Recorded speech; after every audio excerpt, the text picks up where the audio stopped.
नमस्कार आदरणीय सम्पूर्ण दर्शकहरू, शुभचिन्तकहरू, यहाँहरू सबैलाई स्वागत छ। म सूर्य थापा र यतिखेर यहाँहरू सबैजना संसारको विभिन्न ठाउँबाट हामीलाई हेरिरहनु भएको छ। यहाँहरू सबैलाई स्वागत गर्न चाहन्छु र तपाईँहरूले जतिले हामीलाई हेरिरहनु भएको छ, यहाँहरू सबै आराम हुनुहुन्छ होला। हामी यतिखेर लकडाउनको क्रममा छौँ र संसारको विभिन्न ठाउँबाट यहाँहरूलाई यो कार्यक्रम हामीले देखाइरहेका छौँ। यतिखेर हामी संसारभरका सबै मानव जाति एक भएर एउटा नदेखिने शत्रुसँग लडिरहेका छौँ र यो शत्रुसँगको लडाइँ थाहा छैन कहिलेसम्म हुन्छ र यो लडाइँमा यहाँहरू सबैजना तपाईँहरूको घरमा हुनुहुन्छ होला, जहाँ हुनुहुन्छ तपाईँहरू सबैजना सुरक्षित साथ रहनु भएको होला भन्ने कामना गर्न चाहन्छु सबैभन्दा पहिला। र सम्पूर्ण आदरणीय तपाईँ दर्शकहरूलाई यतिखेर यो कार्यक्रम अमेरिकाको टेक्सासबाट म सूर्य थापा सञ्चालन गरिरहेको छु र यतिखेर यो कार्यक्रमलाई युएस खबर, हिमाल पार्टी, यु स्टार्ट अगेन, खुला मञ्च, एमटी खबर, नेपालै, नेप्लिज डायस्पोरा, मातृ सन्देश लगायतका अमेरिका, जापान र बेलायतका विभिन्न मिडियाबाट हामीलाई हेरिरहनु भएको छ। यहाँहरू सबैलाई नमस्कार अनि स्वागत गर्न चाहन्छु। र आदरणीय दर्शकहरू, मैले यो लकडाउन सुरु भइसके पश्चात नेपाल, त्यसै गरी अमेरिकामा रहेका र संसारभर रहेका तपाईँ सबै नेपालीहरूलाई चासो र सरोकार राख्ने विभिन्न विषयमा कुराकानी गरेर सकेसम्म धेरै यो लकडाउनको बसाइलाई रमाइलो होस् र व्यवहारिक होस् भन्ने प्रयास गरेको छु। र यही क्रममा आज हामी लकडाउनको क्रममा तपाईँहरू जहाँ हुनुहुन्छ अलिकति बोर हुनुभयो होला, के कस्तो फिल गरिरहनु भएको छ, रमाइलो गर्नको लागि र तपाईँहरूसँग अबको करिब 1 घन्टा उपल्लै फलदायी र रमाइलो गर्नको लागि आज मैले नेपाली सिने जगतका महानायक सुपरस्टार राजेश हमाललाई मेरो कार्यक्रममा बोलाएको छु। राजेश सर नमस्कार। नमस्कार सूर्यजी, आराम हुनुहुन्छ? ठिक छु म, धन्यवाद। सबैभन्दा पहिला त यो लकडाउनको समयमा तपाईँ नेपालमा रहेको बेलामा र म अमेरिकामा भएको बेलामा यसरी यो भर्चुअलको दुनियाँबाट जोडिन पाउँदा निकै खुसी लागेको छ र यहाँको समयको लागि धेरै धेरै धन्यवाद छ। स्वागत, वेलकम। यतिखेर सबै संसार लकडाउनमा छ र लकडाउनमा विभिन्न खालको दैनिकी चलिरहेको छ। महानायक राजेश हमालको दैनिकी कसरी चलिरहेको छ लकडाउनको बिचमा? सामान्यहरूको जस्तै हो। अब लकडाउन भनेपछि अब घरमै सीमित हुनु पर्यो होइन। अति आवश्यक वस्तुहरू किन्नको लागि एक दुईचोटि बाहिर जानु बाहेक अन्य समय त घरमै बितिरहेको छ। र घरमा बित्दाखेरि अब त्यतिकै अब एकदमै फुर्सदमा बसेर अब के गर्ने, बोर भयो भनेर बस्नुभन्दा आफ्नो दैनिकी चाहिँ नि यसरी सञ्चालन गर्छु भनेर प्रत्येक दिन केही न केही एउटा खाका बनायो भने चाहिँ नि आफ्नो दैनिकी चाहिँ नि राम्रोसँग बिताउन सकिँदो रहेछ। सकेसम्म नल्किँदा कन्स्ट्रक्टिभली, प्रोडक्टिभली अब विभिन्न कार्यहरू गरेर अब पढेर हुन्छ कि अध्ययन गरेर हुन्छ कि एक्सर्साइज गरेर हुन्छ कि केही कुराहरू गरेर हुन्छ कि त्यसरी नै बिताइरहेको छु। एकदम बोर भयो, पट्यार लाग्यो भनेर चाहिँ नि बसिरहेको छैन। त्यसको बावजुद पनि अब चिन्ता त भइहाल्छ। अब जुन परिस्थितिले हामी सबैलाई घेरेको छ होइन, यो त एउटा सामान्य परिस्थिति हो। तपाईँ अमेरिकामा बस्नुहुन्छ, तपाईँले पनि यही कुरा भोगिरहनु भएको छ। म नेपालमा बसेको छु, मैले पनि यही भोगिरहेको छु। अहिले भनौँ न, अहिले जीवित मानवको सम्झनामा चाहिँ नि यो पहिलो अनुभव होला कि संसार, वास्तवमा संसार चाहिँ सबै एउटै डालोमा भएको जस्तो हामीलाई फिल भइरहेछ। हामी सबैले चाहिँ नि एउटा साझा शत्रुको सामना गरिरहेछौँ। त्यही नै हो। हजुर, म निकै भाग्यमान ठानेको छु। तपाईँको विवाह भइसके पश्चात पहिलोपटक तपाईँको जोडीको चाहिँ संयुक्त रूपमा टेलिभिजन अन्तर्वार्ता गर्ने सौभाग्य पनि पाएको थिएँ र आज लकडाउनका बिचमा तपाईँ नेपालमा अमेरिकामा रहेर पनि कुराकानी गर्ने मौका पाएको छु। र आजको यो करिब 1 घन्टाको हाम्रो बसाइलाई मैले 4 भागमा बाँड्ने प्रयास गरेको छु। 4 भागमा लकडाउनमा महानायकको जीवन, त्यसै गरी शारीरिक फिटनेस। तपाईँको उमेर त सबैलाई थाहा छ, तपाईँ 30-35 वर्षकै हुनुभएको छ सदैव। तपाईँ त्यहाँभन्दा माथि जाने कुरा भएन, तर पनि यो 30-35 वर्षको उमेरमा तपाईँ सधैँभरि यसरी फिट हुनेको राज, त्यसै गरी सुपरस्टार र नर्मल जीवन र सुपरस्टार अनि राज्यप्रतिको दायित्व र आगामी यात्राको बारेमा गरी करिब 4 भागमा बाँडेर यो कार्यक्रमलाई अगाडि बढाउने यहाँसँग मैले अनुमति चाहन्छु। र बिचबिचमा तपाईँका करोडौँ फ्यानहरू हुनुहुन्छ, हामीलाई विभिन्न ठाउँबाट हेरिरहनु भएका छ। उहाँहरूका पनि क्वेसनहरू तपाईँसँग प्रत्यक्ष रूपमा कुराकानी गर्नको लागि एउटा माध्यम पनि हो र उहाँहरूका क्वेसनहरू पनि केही लिने प्रयास गर्नेछु। सबैभन्दा पहिला लकडाउनमा महानायकको जीवन भनेर चाहिँ सुरु गरौँ। जस्तै अब लकडाउन जब सुरु भयो, लकडाउनमा अब सबै मानिस घरमा थुनिनु भयो, तपाईँ पनि थुनिनु भएको छ। अब यतिखेर नेपालमा अझ अमेरिकामा भन्दा पनि कडा लकडाउन छ। घरमा चाहिने जति सबै सामान लिइसक्नु भएको छ कि कस्तो छ? अहिले पनि तरकारी अथवा केही सामान किन्न तपाईँलाई पनि बाहिर जानुपर्छ कि कस्तो छ अहिले? बाहिर त म अब त्यति त जाँदिनँ, तर त्यो एकदमै सबै सामानहरू एकदम स्टोर गरेर होल्ड गरेर चाहिँ नि मैले राखेको छैन, सुरुवातदेखि नै राखिनँ। तर अति आवश्यक विषयवस्तुहरू चाहिँ उपलब्ध भइ नै रहेको छ। अब काठमाडौँमा अब हाम्रो भनौँ न तरकारीहरू त नजिक नजिक नै छ, उहाँहरूले नै कहिले ल्याइदिनुहुन्छ, पुऱ्याइदिनुहुन्छ। अनि नजिकको एउटा दुईवटा स्टोरहरू खुला छ, त्यहाँ गएर एकचोटि गएको बेलामा 8-10 दिनलाई पुग्ने किसिमको सामग्रीहरू चाहिँ लिएर आउँछौँ। त्यस कारण यो पछिल्लो 1 महिनामा म आफ्नो घरयासी सामानहरू किन्नको लागि विचारमा 3 चोटि बाहिर गएँ होला पछिल्लो 30 दिनमा। त्यस कारण त्यस्तो समस्या छैन। सुरुवातमा 1 हप्ता जति चाहिँ नि अलिकति पानीको प्रब्लम थियो, जुन चाहिँ पानी डेलिभरी हुन्थ्यो हामी कहाँ, त्यो डेलिभरी चाहिँ नि भइरहेको थिएन सुरुवातको 10 दिन जति। तर त्यस पश्चात चाहिँ नि पानी पनि डेलिभरी हुन थालिसकेको छ।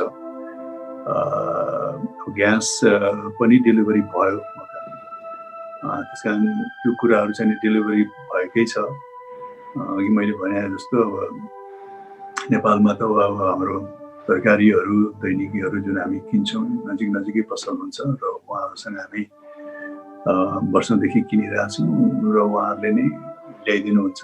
आवश्यक परेको बेलामा उहाँहरूसँग के छ भनेर फोनमा भनिदिनुहुन्छ, अनि यो कुरा ल्याइदिनुहोस् भनेर ल्याइदिनुहुन्छ। त्यस कारण दैनिकी सञ्चालन गर्न चाहिँ नि अहिलेसम्म त्यति अप्ठ्यारो परेको छैन र एकदमै यस्तो समयमा गाह्रो पर्ला भनेर धेरै वस्तुहरू एकैचोटि ल्याएर होल्ड पनि गर्नु परेको छैन, होल्ड गरेको पनि छैन मैले। एभ्री डेको हिसाबले नै चलिरहेको छु। त्यही 5-7 दिनको लागि चाहिँ लिएर आउँछौँ। हजुर, तपाईँ त पछिल्लो समय नेपालको विभिन्न जिल्लामा हुने महोत्सवहरू र देश विदेशका विभिन्न कार्यक्रममा निकै उडिरहनु भएको थियो, विभिन्न कार्यक्रममा निकै व्यस्त हुनुभएको थियो। एक्कासी त्यो व्यस्त भागदौडबाट घरमै बसिरहँदाखेरि अलिकति बोर भयो होला, कस्तो भइरहेछ अहिले? म एउटा चाहिँ के छ भने मेरो जीवनमा मैले बोर भन्ने शब्द चाहिँ कहिले प्रयोग गर्दिनँ। त्यो नगर्नुको कारण चाहिँ अब जीवन आफैमा छोटो छ, जीवन एकदमै बितेन, समय गएन भनेर त भन्नै पर्दैन, किनकि जीवन त बिति नै हाल्छ, चाँडै पनि बितिहाल्छ। त्यस कारण बोर चाहिँ नि म भन्दिनँ। र अब हामी अब मानव प्राणी फेरि असाध्यै एड्याप्टेबल पनि छौँ नि त, आफ्नो परिस्थिति अनुसार एड्याप्ट पनि गर्न सक्छौँ। त्यो मानव जातिको खुबी पनि हो। कसैलाई अलिकति अप्ठ्यारो पर्ला, कसैलाई अलिकति सहज पर्ला, तर अन्ततः त हामीले आफ्नो परिस्थिति अनुसार एड्याप्ट गर्नै पर्छ। त्यस कारण म हाइली एड्याप्टेबल छु। अब तपाईँले भने जस्तो मेरो अब दैनिकी जीवनमा म यताउता गइ नै रहन्थेँ र विशेष गरिकन पछिल्लो केही वर्ष त धेरै ट्राभलहरू गरेर आउँथेँ। देश विदेशमा पनि तपाईँहरू जस्तो दिदीबहिनी दाजुभाइहरू हुनुहुन्छ विभिन्न ठाउँमा, उहाँहरूलाई भेट्न या आफ्नै राष्ट्रमा पनि विभिन्न टाढा विभिन्न ठाउँमा जाने नै गर्थेँ। त्यस कारण व्यस्तता एकदमै थियो। तर त्यो पश्चात अब लकडाउन भइसकेपछि अब चाहिँ एकदमै निष्क्रिय भएँ, एकदम बोर भएँ चाहिँ भन्दिनँ। अघि मैले भने जस्तो आफ्नो दैनिकीको एउटा खाका बनाउने, अब यहाँले प्रत्येक दिन यसो गर्छु भन्ने, व्यायाम गर्ने, केही अध्ययन गर्ने, अब आजकल टेक्नोलोजी छ, युट्युबहरूमा केही यसो सामग्रीहरू हेर्ने, यसरी नै बिताएको हुन्छु। र प्रत्येक दिन केही न केही गर्छु भनेर तपाईँले एउटा खाका बनाउनु भयो र त्यो गर्न भ्याउनु भएन भने चाहिँ ओहो दिन कति चाँडै गयो, मैले त जे गर्छु भने त्यो गर्नै भ्याइन भने जस्तो पनि हुँदो रहेछ कि। त्यस कारण बोर भएँ भन्ने परिस्थिति चाहिँ नि आउँदैन। तर त्यही हो, अब यो असामान्य परिस्थिति छ। अब असामान्य परिस्थितिलाई लिएर अब अलिअलि कता चिन्ता त भइहाल्छ। जस्तै तपाईँ हजुर यतिखेर लकडाउनमा बसेको बेलामा धेरै मानिसहरूले चाहिँ घरमै बस्ने, मिठो पकाउने, मिठो खाने, सुत्ने अथवा काममा जाने कुनै एउटा फिक्स समय पनि नहुँदाखेरि चाहिँ धेरैले वेट गेन गरिरहेका छन्। तपाईँका करोडौँ फ्यानहरू युवाहरूलाई चाहिँ यो लकडाउनको समयमा वेट कसरी गेन नगरिकन कसरी चाहिँ उनीहरूलाई दैनिकी चलाउनको लागि यहाँले के सुझाव दिनुहुन्छ र तपाईँ के गर्नुहुन्छ? अब जहाँसम्म खानपिनको छ, मैले चाहिँ नि यो लकडाउन भन्दा 1-2 महिना अगाडि पनि त्यही हिसाबले चलिरहेको थियो। मैले पछिल्लो 2-3 महिनामा चाहिँ नि आफ्नो खानपिनमा धेरै परिवर्तन गराएको छु। परिवर्तन भने मतलब पहिला म 3 मिल्स खान्थेँ कि हामी अक्सर 3 मिल खान्छौँ नि होइन, ब्रेकफास्ट लन्च डिनर। आजकल चाहिँ म 2 मिल मात्रै खान्छु।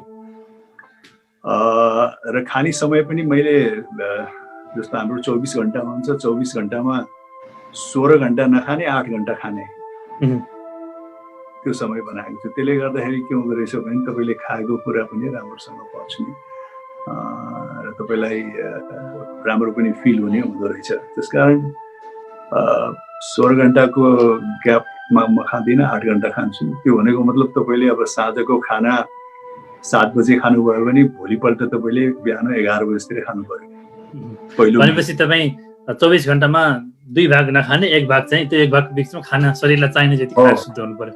अब 7-8 घण्टा त सुति नै हालिन्छ। त्यही नै हो, 16 घण्टा र 8 घण्टा गरेको छु। 16 घण्टा नखाने, 8 घण्टाभित्र खाने। अहिले त जिम पनि बन्द छ, तपाईँ घरमा एक्सर्साइज गर्नुहुन्छ अथवा योगा गर्नुहुन्छ, कसरी के गरेर चलाउनु भएको छ आफ्नो शारीरिक व्यायाम चाहिँ? सूर्यजी, अब खाने मुखलाई जुङ्गाले छेक्छ र भने होइन, अब अल्छी गर्ने उ गर्ने मान्छेले पो अब एक्सर्साइज गर्छु भने जिमै बन्द छ, यो जिम बन्द भएको हुनाले मैले एक्सर्साइज गर्न भ्याइरहेको छैन, नत्र म खुब एक्सर्साइज गर्थेँ भन्ने होइन। तपाईँलाई एकदमै तन्दुरुस्त बन्नै छ, एक्सर्साइज गर्नु छ भने के कुराले पनि छेक्दैन। तपाईँ एउटा सानो कोठामा यही सानो यतिमै बसेर पनि केही न केही एक्सर्साइजहरू गर्न सक्नुहुन्छ। स्ट्रेचिङको, योगाको, अलिकति ब्रिदिङको, अलिकति वक लिने। त्यस कारण एक्सर्साइज चाहिँ म कुनै पनि वातावरणमा आफूलाई एडजस्ट गर्न सक्छु। हजुर, म ट्राभल गर्दाखेरि नेपालको विभिन्न डाँडाहरूमा जान्छु अनि जहाँ हुन्छु अब यो परिस्थिति अनुसार मैले कस्तो किसिमको एक्सर्साइज गर्ने भनेर तय पनि गर्छु र त्यही अनुसार एक्सर्साइज पनि गर्छु। त्यस कारण यो लकडाउन भए तापनि आफूलाई अलिकति प्रोडक्टिभली लग्यो होइन, अलिकति फिजिकल एक्टिभिटीमा ध्यान दियो, अलिकति आफ्नो खानपिनमा ध्यान दियो अनि अन्य कुराहरू यसो गर्छु भनेर ध्यान दियो भने चाहिँ राम्रो हुन्छ। नत्र अब लकडाउन छ भनेपछि तपाईँ बोर भएर बस्नुभयो भने तपाईँलाई हरदम नै केही न केही चपाइरहँ, केही न केही खाइरहँ भने जस्तो फिल हुन्छ होला। त्यसले गर्दाखेरि पनि अब मान्छेले अन्य बिजी भएको बेलामा भन्दा अलिक बढी खाएर फेरि आफ्नो स्वास्थ्य अलिकति खराब पनि हुनसक्छ। त्यस कारण अलिकति संयमित भएर आफ्नो कार्य विभाजन गरेर एउटा दिनमा म यो कुराहरू गर्छु या अर्को 1 हप्तासम्ममा चाहिँ नि म भनौँ न एउटा दुईटा यतिवटा पुस्तक पढ्छु या एउटा तपाईँलाई आफ्नो रुचि के छ, अब लेख्न मन छ भने यदि लेख्छु या एक्सर्साइज गर्न मन छ भने यदि एक्सर्साइज गर्छु या घरको केही कुराहरू मिलाउनु छ, सफा गर्नु छ, तन्काउनु छ जुन अन्य व्यस्त जीवनमा तपाईँले गर्न पाइरहेको छैन। यही हो मौका भनेर आफ्नो घरको सामानहरू मिलाउनेतिर केही न केही आफ्नो एउटा एक्टिभिटी, किनकि घरभित्र पनि धेरै एक्टिभिटी हुन्छ, त्यो गर्नुहोस्। यदि तपाईँको बाहिर गार्डन केही छ भने त्यहाँ गएर पनि केही काम गर्नुहोस्, त्यो पनि फिजिकल एक्टिभिटी हो। त्यसरी नै हो बिताउने। भनेपछि तपाईँ पनि आफ्नो जस घरमा सरसफाइ गर्ने, गार्डन मिलाउने सबै काम गर्नुहुन्छ आफै? गर्छु, म पर्यो भने गर्छु, म गर्न चाहिँ म तयार छु। तर अब नेपालमा जुन हाम्रो सहयोगी हुनुहुन्छ उहाँ चाहिँ नि सफा गरिदिनै रहनु भएको छ, तर कहिले कहिले उहाँ आउनु भएन भने मधुरमा भएर पनि गर्छौँ। सहयोग पाएको बेलामा उहाँको सहयोग लिन्छौँ, सहयोग नपाएको बेलामा आफै पनि तम्सिन्छौँ, गर्छौँ। आज सहयोगी आएन, सबै कुरा पर भयो, के गर्ने भनेर हेरेर चाहिँ नि बस्दैन, गर्छु म। मैले भनेको थिएँ बाहिर आजकल त्यो बाहिरको जुन हाम्रो सफा गर्ने दिदी हुनुहुन्छ उहाँ चाहिँ नि आइरहनु भएको थिएन। खै मधु अब खै कुचो ल्याउ त मैले अब त्यहाँ सफा गर्नु पर्यो भनेर भनेको। त्यसपछि मधुले के पनि बोलेन, उसले आफैले गरेर गरे। अनि मैले उसलाई भने म त अब एज अ कलाकार तपाईँको बागमती गएर सफा गरेको छु, मन्दिरहरू गएर सफा गरेको छु, विभिन्न देशको मन्दिरमा गएर कुचो लगाएको छु, आफ्नै घरको आँगनमा किन कुचो नलाउने? तपाईँ त फिल्मको एउटा कलाकार, कहिले हली बनेर गाउँमा जुतेको अनुभव त सबै खालको छ नि त। त्यही त, विभिन्न कार्यहरू आफ्नो चरित्र अनुसार पनि गर्ने, विभिन्न सोसल वर्कमा गएर चाहिँ नि ऊ पनि गर्ने र आफ्नै घरमा पर भएको बेलामा चाहिँ ओहो सहयोगी आएन के गर्ने भनेर बस्नु त भएन। हजुर त्यही पनि राजेश हमाललाई त केहीले पनि रोक्नु भएन त होइन केहीले पनि रोक्नु भएन त्यही त। किनकि मान्छे अब तपाईँ त अझ अमेरिकामा बस्नुहुन्छ, मलाई झन् राम्रो लाग्छ त्यहाँको मान्छेहरूको व्यवहार, किनकि मान्छे अलिकति आफै इन्डिपेन्डेन्ट हुनु पर्यो नि होइन। हामी नेपालमा अलिकति त्यस्तै किसिमको पृष्ठभूमि भएका व्यक्तिहरू चाहिँ नि अलिकति अल्छी हुनुहुन्छ कि जस्तो लाग्छ कि सहयोगी भएन भने ओहो सहयोगी छैन, अब तपाईँलाई चिया पाउँ भनेको खै चिया बनाउनु दिदिने कता गयो, अब के गर्ने होला भनेर बस्छ कि यो सोच्दैन कि अब आफै गएर यसो गरेर चिया बनायो भने त्यो पनि हाल्छ नि होइन। त्यस कारण इन्डिपेन्डेन्ट हुनुपर्छ। आफ्नो कार्यहरू चाहिँ नि अरूले मद्दत गर्ने बेलामा उहाँहरूको मद्दतले पनि हुन्छ, छैन भने आफै पनि तम्सिनुपर्छ। हजुर अब एकैछिन सुपरस्टार एउटा सामान्य व्यक्तिको जीवनको बारेमा कुराकानी गर्ने चरणमा छु, तर त्योभन्दा पहिला यहाँ धेरै खालका कमेन्टहरू छन्। तपाईँका दर्शक, तपाईँका शुभचिन्तक, तपाईँका धेरै फ्यानहरू हुनुहुन्छ संसारको विभिन्न ठाउँमा र राजेश हमाललाई हेर्नको लागि र भेट्नको लागि धेरै ठाउँको चाहना हुन्छ र तपाईँसँगै सोध्न, तपाईँलाई भेटेरै सोध्न नपाउने दर्शकहरूले आज यो प्लेटफर्म पनि युज गर्न सक्नुहुन्छ र धेरै ठाउँबाट तपाईँलाई सोधिरहनु भएको छ। र एउटा पहिला विभिन्न खालको दर्शकहरूको प्रश्नलाई समष्टिगत गरेर मैले एकैचोटि उहाँहरूको जिज्ञासालाई जोडेर भन्छु भने अहिले के भइरहेको छ भने कोरोनाले गर्दा संसारभर जनसङ्ख्या घटिरहेको छ। विभिन्न खालको अहिले त कोरोनाको महामारीले गर्दा अमेरिकामा धेरै व्यक्तिहरू लगायत संसारका विभिन्न ठाउँमा जनसङ्ख्या घटिरहेको छ र तर विभिन्न डाटाहरूलाई के भनिरहेका छन् भने अब चाहिँ आगामी यसको करिब 9 महिनापछि जनसङ्ख्या निकै बढ्दैछ कोरोनाले गर्दा भन्ने खालको भनाइ पनि छ। र यहाँ क्वेसनहरू धेरै खालको क्वेसन आइरहेका छन्। अब चाहिँ के महानायकले चाहिँ अर्को नयाँ पुस्ताको महानायक जन्माउन एक कोरोनाकै लकडाउन पर्खेको हो त भनेर प्रश्नहरू गरिरहनु भएको छ। यसलाई कसरी जवाब दिने होला अब महानायकले चाहिँ यो म विवाहित एउटा स्वस्थ मान्छे हो, अब त्यो गर्नको लागि मलाई कोरोनाको समय नै कुर्नु पर्दैन भनेपछि अब नयाँ पुस्ता जहिले पनि आउन सक्छ, नयाँ पुस्ताको महानायक होइन त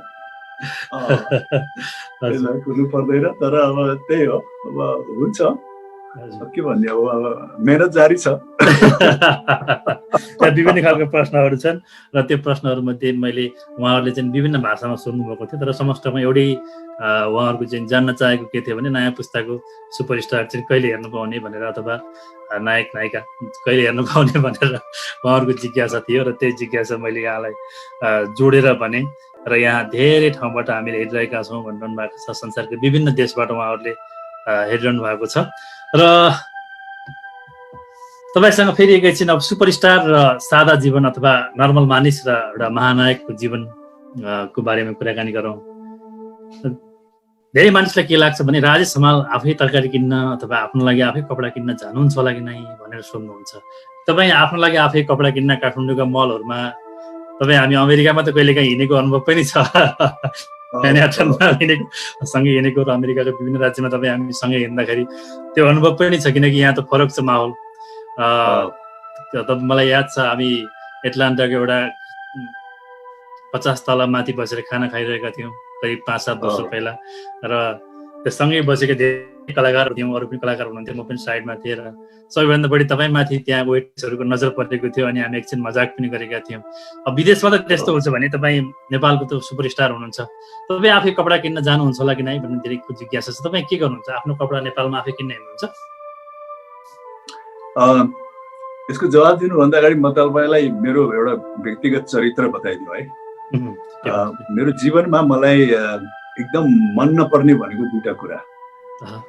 एउटा हेयर ड्रेसर कहाँ जाने, सलुनमा गएर बसेर कपाल काट्ने है पब्लिकली, एउटा त्यो मन पर्दैन। अर्को सपिङ मलाई धेरै मन पर्दैन। अब आफ्नो सामान त अब चाहिएको चिजहरू त किन्नै पर्यो, तर जो कोही व्यक्तिहरूको त सपिङ पनि एउटा पास टाइम प्यासन हुन्छ नि, आज सपिङ जाउँ क्या मजा आउँछ, त्यस्तो किसिमको चाहिँ नि मलाई हुँदैन। सपिङ चाहिँ नि मेरो बाध्यता हुन्छ, हेयर सलुन पनि मेरो बाध्यता हुन्छ, अनि गयो भने पनि अब चाँडै सकौँ भन्ने नै हुन्छ। तर अब संयोगवश अहिले तपाईँले भयो जस्तो आजकल के छ भने अब पछिल्लो केही वर्षसम्म अब हामीहरू अब विभिन्न ठाउँमा जान्छौँ, विभिन्न ठाउँमा भ्रमण गरी आउँछौँ। त्यस कारण मेरो अहिले पछिल्लो 5, 7, 8, 10 वर्षै भइसक्यो प्रायः जो सामान चाहिँ त्यही तपाईँले भने जस्तो अमेरिका जाँदा कहाँ जाँदाखेरि आफूलाई किनेर आउँछ, त्यसैबाट परिपूर्ति हुन्छ। नेपालमा चाहिँ नि म आफ्नो लुगाफाटो किन्न चाहिँ नि जाँदिनँ भने पनि हुन्छ। पछिल्लो 7-8 दिन मैले किनेको छैन। नकिन्नुको कारण चाहिँ नि एक त यहाँ त्यो कुराहरू एकदम व्यवस्थित छैन, न भाउको व्यवस्थित छ, न सामान चाहिँ नि कस्तो हुन्छ भन्ने व्यवस्थित छ हैन। त्यो सबै कुराको चाहिँ नि अलिकति बार्गेनिङ गर्नुपर्छ नि त, सुपरस्टार गएर बार्गेनिङ गर्नुपर्छ, यो गर्नुपर्छ। फेरि हरेक व्यक्ति अनुसारको मोल हुन्छ।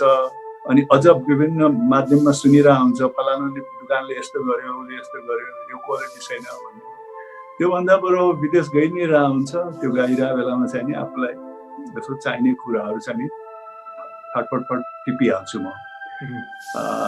त्यस कारण लुगाफाटोको सपिङको चाहिँ नि त्यो छ। पहिला त म धेरै कम जान्थेँ। आफूलाई के चाहिन्छ यसो एउटा अनुमान लगाएर ठ्याक्क स्टोरमा गएर आफूलाई चाहिएको चिजहरू किनेर आइहाल्थेँ। म त एकदम दुकान पनि समय बिताउँदिनँ।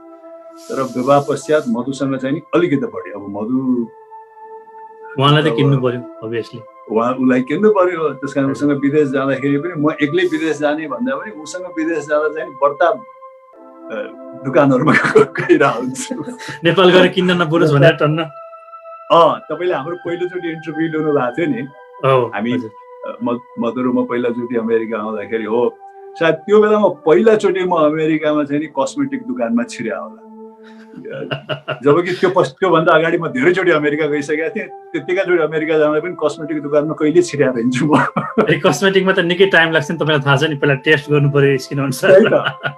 उसलाई चाहिँ अलिअलि मनपर्छ। तर अहिले त ऊ पनि मेरो बानी थाहा छ। त्यहाँ सपिङ चाहिँ म त्यति जान्दिनँ। तरकारी र अन्य सामान चाहिँ अब जान्छु म। मैले अघि नै भने 3चोटि त म यहाँ मेरो हाम्रो यो सुपर मार्केट छ, त्यहाँ गएर किन्छु। अब कहिले कहिले मधुसँग पनि जान्छु, कहिले कहिले मधुले मलाई लिस्ट दिएर म एक्लै पनि जान्छु। त्यो चाहिँ नि हो। तर सडकको दुकानहरूमा चाहिँ नि म त्यति गएको छैन। राजेश दाइ आउनु भएको छ, तरकारी मिलाएर दिन्छु भनेर अलिकति खुर्सानी यसो धनियाहरू एक्स्ट्रा आउँछ होला होइन त? तरकारी फेरि हामीलाई त्यसरी संयोगवश गएर लिनु पनि परेको छैन कि। हाम्रो घरको नजिकै तरकारीको दुकानहरू छ। हामी दैनिक उहाँहरूसँग लिन्छौँ अनि उहाँहरूले ल्याइदिनुहुन्छ। तर तपाईँ त नेपालमै भए पनि स्यान्डविच बढी खानुहुन्छ होइन त? राइस तरकारी भन्दा अलिकति स्यान्डविच बढी खानुहुन्छ होइन तपाईँ नेपालमै भए पनि? होइन, मलाई तरकारीहरू नै मनपर्छ। म हरियो परियो खुब खान्छु। सलादहरू, हजुर, सलाद सागहरू यताउति। अनि कोही कोही व्यक्तिले भन्छ कि यो मान्छे त खाँदैन, यो मान्छे चढ्दो रहेछ भन्छ।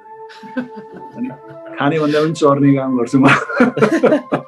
हरियो घाँसपात बढी, हरियो घाँसपात। हजुर, तपाईँ काठमाडौँमा हिँड्दा अथवा प्राय लङ दुरीमा भन्दा नि काठमाडौँभित्र हिँड्दा तपाईँ आफै ड्राइभ गर्नुहुन्छ कि कसरी हिँड्नुहुन्छ खास? आफै ड्राइभ गर्छु म। तर अब एकदमै कम गर्छु म। मलाई आजकल अब आफ्नो व्यक्तिगत जीवनमा यताउता जाँदाखेरि आफै गर्छु। अब कुनै काममा कुनै प्रोजेक्टको लागि जानु पर्यो भने चाहिँ नि अब आफै ड्राइभ गर्दिनँ। काठमाडौँ बाहिर जाँदाखेरि चाहिँ नि म कहिले पनि आफै ड्राइभ गर्दिनँ। यहीँ भित्रभित्र चाहिँ नि आफै ड्राइभ गर्छु र धेरै ड्राइभ गर्दिनँ म। यहीँ काठमाडौँ, तपाईँलाई थाहा छ काठमाडौँ सानो छ। एभ्रिडे म 4-5 किलोमिटर 5-7 किलोमिटर भन्दा बढी ड्राइभ गर्छु। कहिलेकाहीँ तपाईँले अलिकति लेन मिचेर बाटोमा हिँड्दा मिस्टेक गरेर अनि ट्राफिक चाहिँ नि सिटी बजाउँदै टिकट दिन आउने, तर तपाईँलाई देखेर चाहिँ सेल्फी खिचेर जाने भएको छ कि नै? त्यस्तो केही छ? त्यस्तो भएको छैन। म लेन चाहिँ नि मिच्दिनँ। मलाई खास भन्ने भने यहाँ ट्राफिक नियम अलिकति पालना नगर्दाखेरि अलिकति अप्ठ्यारै लाग्छ मलाई। त्यस कारण म आफू पनि पालना गर्छु। तपाईँले लेनको कुरा भन्नुभयो। अब हाम्रो नेपालमा चाहिँ नि अब अहिले हामीले भनौँ न 2-4वटा लेनको बाटो बनाए तापनि लेन ड्राइभिङ चाहिँ नि हामी अप्नाउँदैनौँ। त्यो चाहिँ दुःख लाग्छ। कहिले कहिले विदेशमा गयो, विदेशको मान्छेहरू एकदमै जाम भयो भने कमसेकम आफ्नो लेनमा बसिरहेको हुन्छन्। हामी कहाँ चाहिँ नि जाम हुने बित्तिकै अब त्यहाँ 3-4वटा लेन त हुन्छ, तर सबैजना चाहिँ नि यताउता छरिएर बसिरहेको हुन्छ। लेन मिच्नु मलाई चाहिँ त्यति मन लाग्दैन। र अब काठमाडौँमा अझ मलाई त्यो के भन्छ त्यो रङ साइडबाट ओभरटेक गर्छ नि, विशेष गरिकन मोटरसाइकलहरू, त्यो पनि मन पर्दैन। कहिले कहिले त म कलाकार भन्ने पनि बिर्सिन्छु। त्यो रङ साइडबाट मोटरसाइकलले ओभरटेक गर्यो भने कहिले कहिले उहाँहरूलाई रोकेर यसरी गर्नु हुँदैन पनि भन्नुहुन्छ, उहाँ अनुहार हेरिरहनुहुन्छ। तपाईँसँग मेरो धेरै पटक भेटघाट भएको छ, हामी व्यक्तिगत रूपमा बसेर चिया कफी खाने, खाना खाने धेरै पटक गरेका छौँ। तर एउटा रमाइलो कुरा चाहिँ कहिले पनि सेयर गर्ने त्यो सायद मैले बिर्सेको रहेछु भन्छु भनेर आज चाहिँ ड्राइभिङको कुरा गरेर याद आयो। म भर्खर 11 क्लास अथवा आइए पढ्नको लागि चाहिँ नि गुल्मीबाट बुटोलमा आएको थिएँ र बुटोलमा तपाईँ चाहिँ नि त्यो चाउचाउको कुनै त्यस्तो कुनै तपाईँ चाउचाउको सायद ब्रान्ड एम्बासडर हुनुहुन्थ्यो होला त्यतिखेर, तपाईँ कुन चाउचाउको मैले बिर्सेँ। तपाईँ चाहिँ नि त्यहाँ त्यो विजेतालाई चाहिँ नि त्यो विनरलाई प्राइज दिनको लागि त्यहाँ बुटोलमा जानुहुँदो रहेछ। अनि राजेश हमाल आउँदैछ भनेर चाहिँ त्यहाँ माइकिङ गरिरहेको थियो। अनि तपाईँ आउनुहुन्छ भनेर हेर्नको लागि चाहिँ हाम्रो कलेजबाटै ठुलै टोली हामी भागेर त्यहाँ जान लाग्यौँ। तर हामी पनि जाने, तपाईँको गाडी पनि त्यहाँबाट हिँड्ने भयो है। तपाईँको गाडी चाहिँ देख्यो, तर तपाईँलाई चाहिँ मैले देख्न चाहिँ त्यतिखेर नजिकबाट देख्न पाएको थिइनँ। तर मैले ड्राइभिङको कुरा गर्दा सायद त्यतिखेर तपाईँ आफै ड्राइभिङ गर्नु भएको थिएन, तर कसैले ड्राइभरले अभियसली ड्राइभरले गरेको थियो होला बुटोलमा। गोलपार्क आसपासमा थियो। हामी भर्खर गाउँबाट आएको 2-3 महिना मात्रै भएको थियो र तपाईँलाई हेर्न चाहिँ हामी ठुलै टोली गयौँ। तर तपाईँ चाहिँ त्यहाँबाट 2004 को कुरा होला, 2004 सालको कुरा हो सायद। हजुर त्यतिखेर चाहिँ अङ्ग्रेजी डेट आउने थिएन, अहिले फेरि नेपाली डेट अलिकति कन्फ्युज हुन्छ। तर तपाईँले भनेको सायद 2004 हो। तपाईँ अमेरिका गएको कति भयो?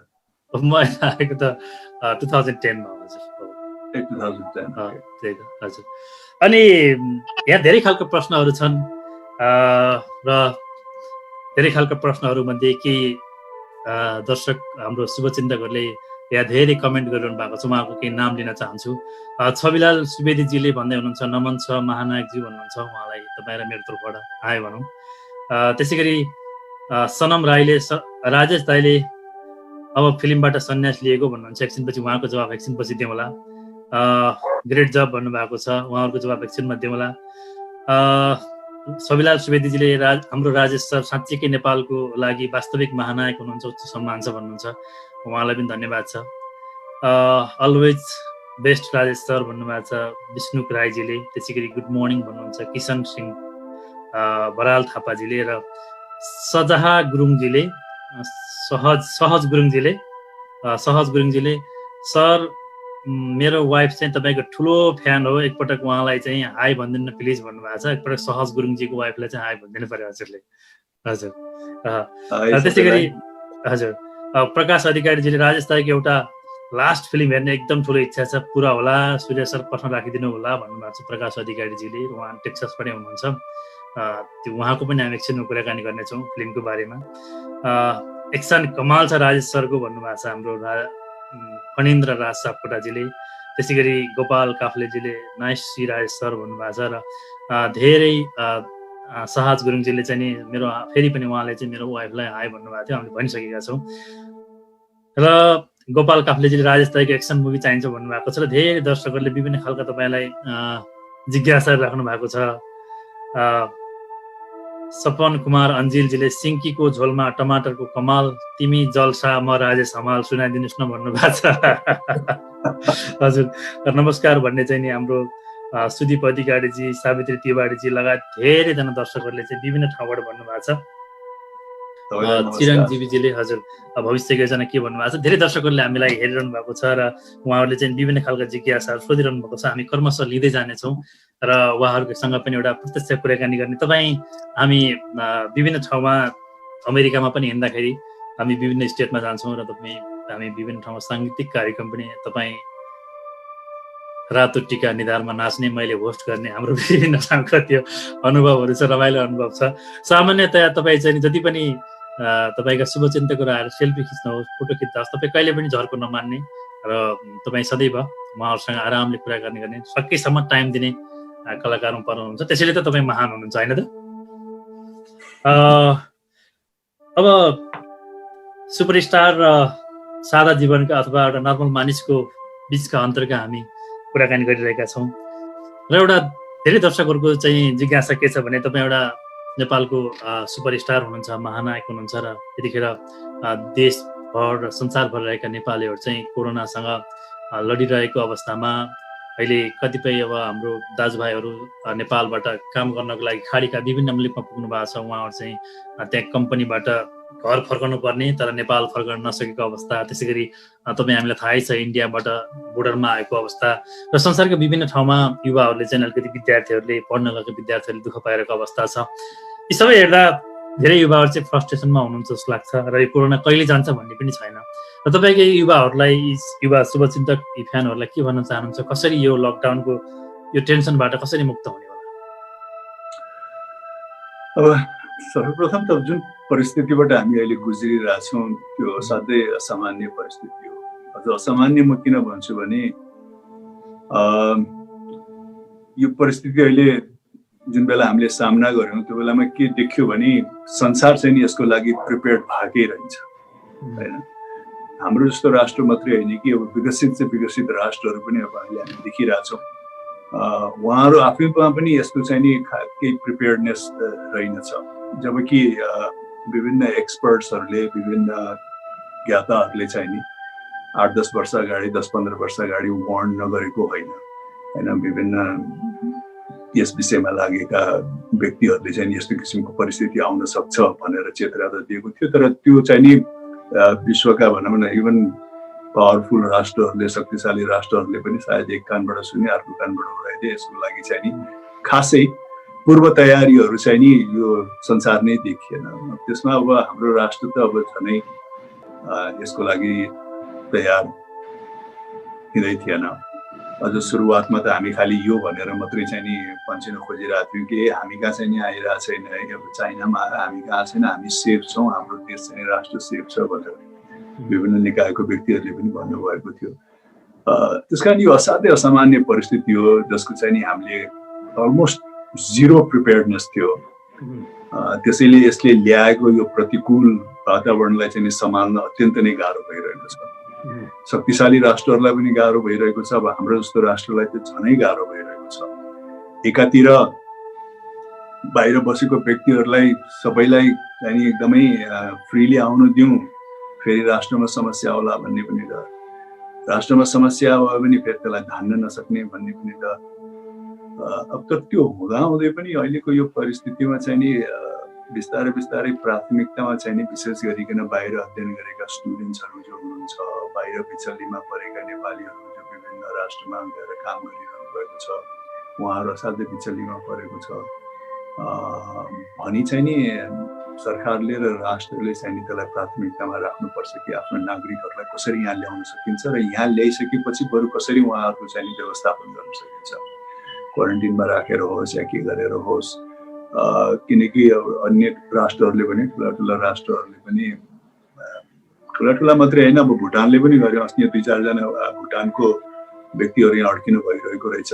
2-4 पनि होइन, 1जना अड्किनु भएको रहेछ। त्यो 1जनालाई लिन पनि एउटा प्लेन आयो भुटानको र उहाँलाई चाहिँ लगेर पहिला भुटानमा 15 दिन क्वारेन्टिनमा राखेर निकाल्यो। त्यस कारण आफ्नो नागरिकलाई चाहिँ नि जहाँ उहाँहरू हुनुहुन्छ उहाँ त्यहाँ दुःख पाइरहनु भएको छ, त्यहाँ चाहिँ उहाँको राम्रो व्यवस्था भइरहेको छैन, उहाँको चाहिँ नि भनौँ न जनजीवनमा चाहिँ नि खतरा छ भने चाहिँ राष्ट्रको जिम्मेवारी बन्छ कि त्यस्तो आफ्नो नागरिकलाई चाहिँ यहाँ लिएर आएर कसरी क्वारेन्टिनमा राखेर हुन्छ कि के गरेर हुन्छ। जस्तो तपाईँ बसेको अमेरिकामा पनि अब यहाँ चाहिँ नि अमेरिकन नागरिकहरू धेरै फसिरहनु भएको थियो होइन, उहाँहरूलाई कसरी फिर्ता लाने भनेर उहाँले व्यवस्था गर्नुभयो। तर कति अमेरिकनहरू फेरि होइन हामी अमेरिका जाँदैनौँ नेपालमै बस्छौँ भनेर बसी पनि रहनु भएको छ। मैले चिनेको व्यक्तिहरू पनि अब 2-3टा प्लेन गइसक्यो क्यारे अमेरिका। बरु नेपाली मुलका अमेरिकनहरू चाहिँ धेरै जानु पनि भयो।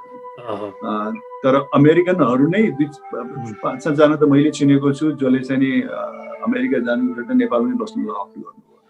अहिलेको अवस्थामा त्यति राम्रो पनि देखिएको छ हजुर, अहिलेसम्म त्यति राम्रो पनि देखिएको छ यहाँ भन्दा हजुर। त्यही त हामी एकदमै लक्की छौँ किनकि हामी भनेर म यो राष्ट्र मात्रै भन्दिनँ, यो प्रान्तमा साउथ एसियामै भनौँ न, इन्डिया, पाकिस्तान, बङ्गलादेश, भुटान, नेपाल, श्रीलङ्का, यो प्रान्तमै चाहिँ नि जति अब युरोपमा भइरहेछ, अहिले अमेरिकामा त असाध्यै अत्याधिक महामारी भइरहेछ। हामी असाध्यै लक्की छौँ कि अहिलेसम्म त्यस्तो एकदमै व्यापक रूपमा स्थिति चाहिँ नि एकदमै नियन्त्रणको बाहिर चाहिँ नि गएको छैन।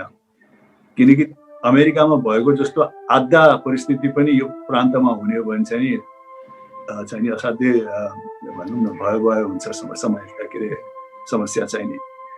किनकि यहाँ त अब तपाईँको जनसङ्ख्याको घनत्व पनि असाध्यै बढी छ, चाप पनि बढी छ। इन्डिया बङ्गलादेशहरूमा तपाईँको चाहिँ नि स्लम्सहरूमा लाखौँ मान्छे चाहिँ नि एकदमै सानो क्षेत्रफलमा चाहिँ नि बसिरहेको हुनुहुन्छ। उहाँहरूले चाहिँ सार्वजनिक शौचालय पनि प्रयोग गरिरहेको हुनुहुन्छ। हजारौँ मान्छेले चाहिँ नि 10-15वटा सार्वजनिक शौचालय मात्रै प्रयोग गर्ने परिस्थिति पनि छ बङ्गलादेशमा, इन्डियामा, पाकिस्तानमा। त्यसकारण युरोपको जस्तो अनुपातमा अमेरिकाको जस्तो चाहिँ नि महामारी यदि यो प्रान्तमा फैलिएको भए चाहिँ हामीलाई धेरै नै कठिन पर्थ्यो। तर त्यो भन्दा भन्दै पनि हामी एकदम हात बाँधेरै हामी त अलिकति हुन्थ्यौँ भन्न पनि सकिँदैन, किनकि यो असाध्यै भनौँ न यो भाइरस चाहिँ नि अब यसको भ्याक्सिन औषधि नभएसम्म त्यसको पूर्ण विराम लाग्दैन। त्यो नहुनेजेलसम्म चाहिँ नि कुनै बेला पनि फेरि शान्त भएर फेरि अर्को बाढी नआउला भन्न सकिँदैन। त्यस कारण असाध्यै अड्कली पनि चल्नुपर्ने हुन्छ, परिस्थिति असाध्यै जाँचेर पनि चल्नुपर्ने हुन्छ। र यो असामान्य परिस्थितिमा चाहिँ नि नेतृत्वदायी भूमिका जसले निर्वाह गर्नुभएको छ उहाँहरूबाट पनि एउटा असामान्य नेतृत्वको चाहिँ माग गर्छ। त्यो असामान्य नेतृत्व चाहिँ नि उहाँहरूको खै अलिअलि त्यति देखिरहेको छैन। हाम्रो राष्ट्रमा मात्रै नभएर संसारभरि नै देखिरहेको छैन। त्यो चाहिँ विडम्बना हो। ठुल्ठुलो राष्ट्रमा पनि देखिएको छैन, किनकि अब त्यो त सबै मानव जातिलाई चाहिँ नि सामना गर्नुपर्ने चिज हो।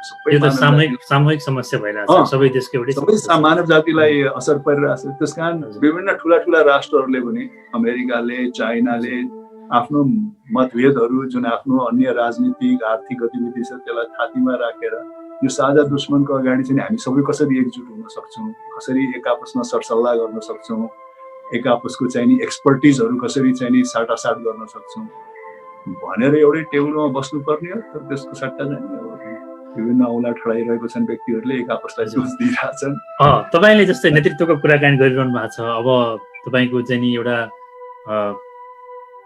वयस्क उमेरमा हुनुहुन्छ भनौँ तपाईँ चाहिँ अहिले यतिखेर फिल्ममा लामो समय तपाईँ खेल्नु भएको छ र एउटा संसारको निकै ठुला कलाकारहरू पनि तपाईँको जुन सङ्ख्यामा तपाईँ फिल्म खेल्नु भएको छ त्यो सङ्ख्यामा खेल्ने निकै कम छन् र तपाईँ चाहिँ नेपाली सिने जगतमा एउटा विशिष्ट स्थान छ र तपाईँका धेरै शुभचिन्तक दर्शकहरूको चाहिँ अब राजेश हमालको अबको यात्रा भनेर चिन्ता गरिरहेका छन्। अब यहाँ प्रश्नहरू मैले लिन्छु एकछिनमा, धेरै खालका जिज्ञासाहरू आइरहेका छन् र यही तपाईँले नेतृत्वको कुराकानी गरिरहँदा अब राजेश हमाल चाहिँ अब फिल्ममा फेरि खेल्ने कि हिरो बनेर हे गर्दै, अथवा तपाईँ चाहिँ निर्देशन गर्ने कि र अब चाहिँ राजनीतिमा आउने भन्ने खालको कुरा छ।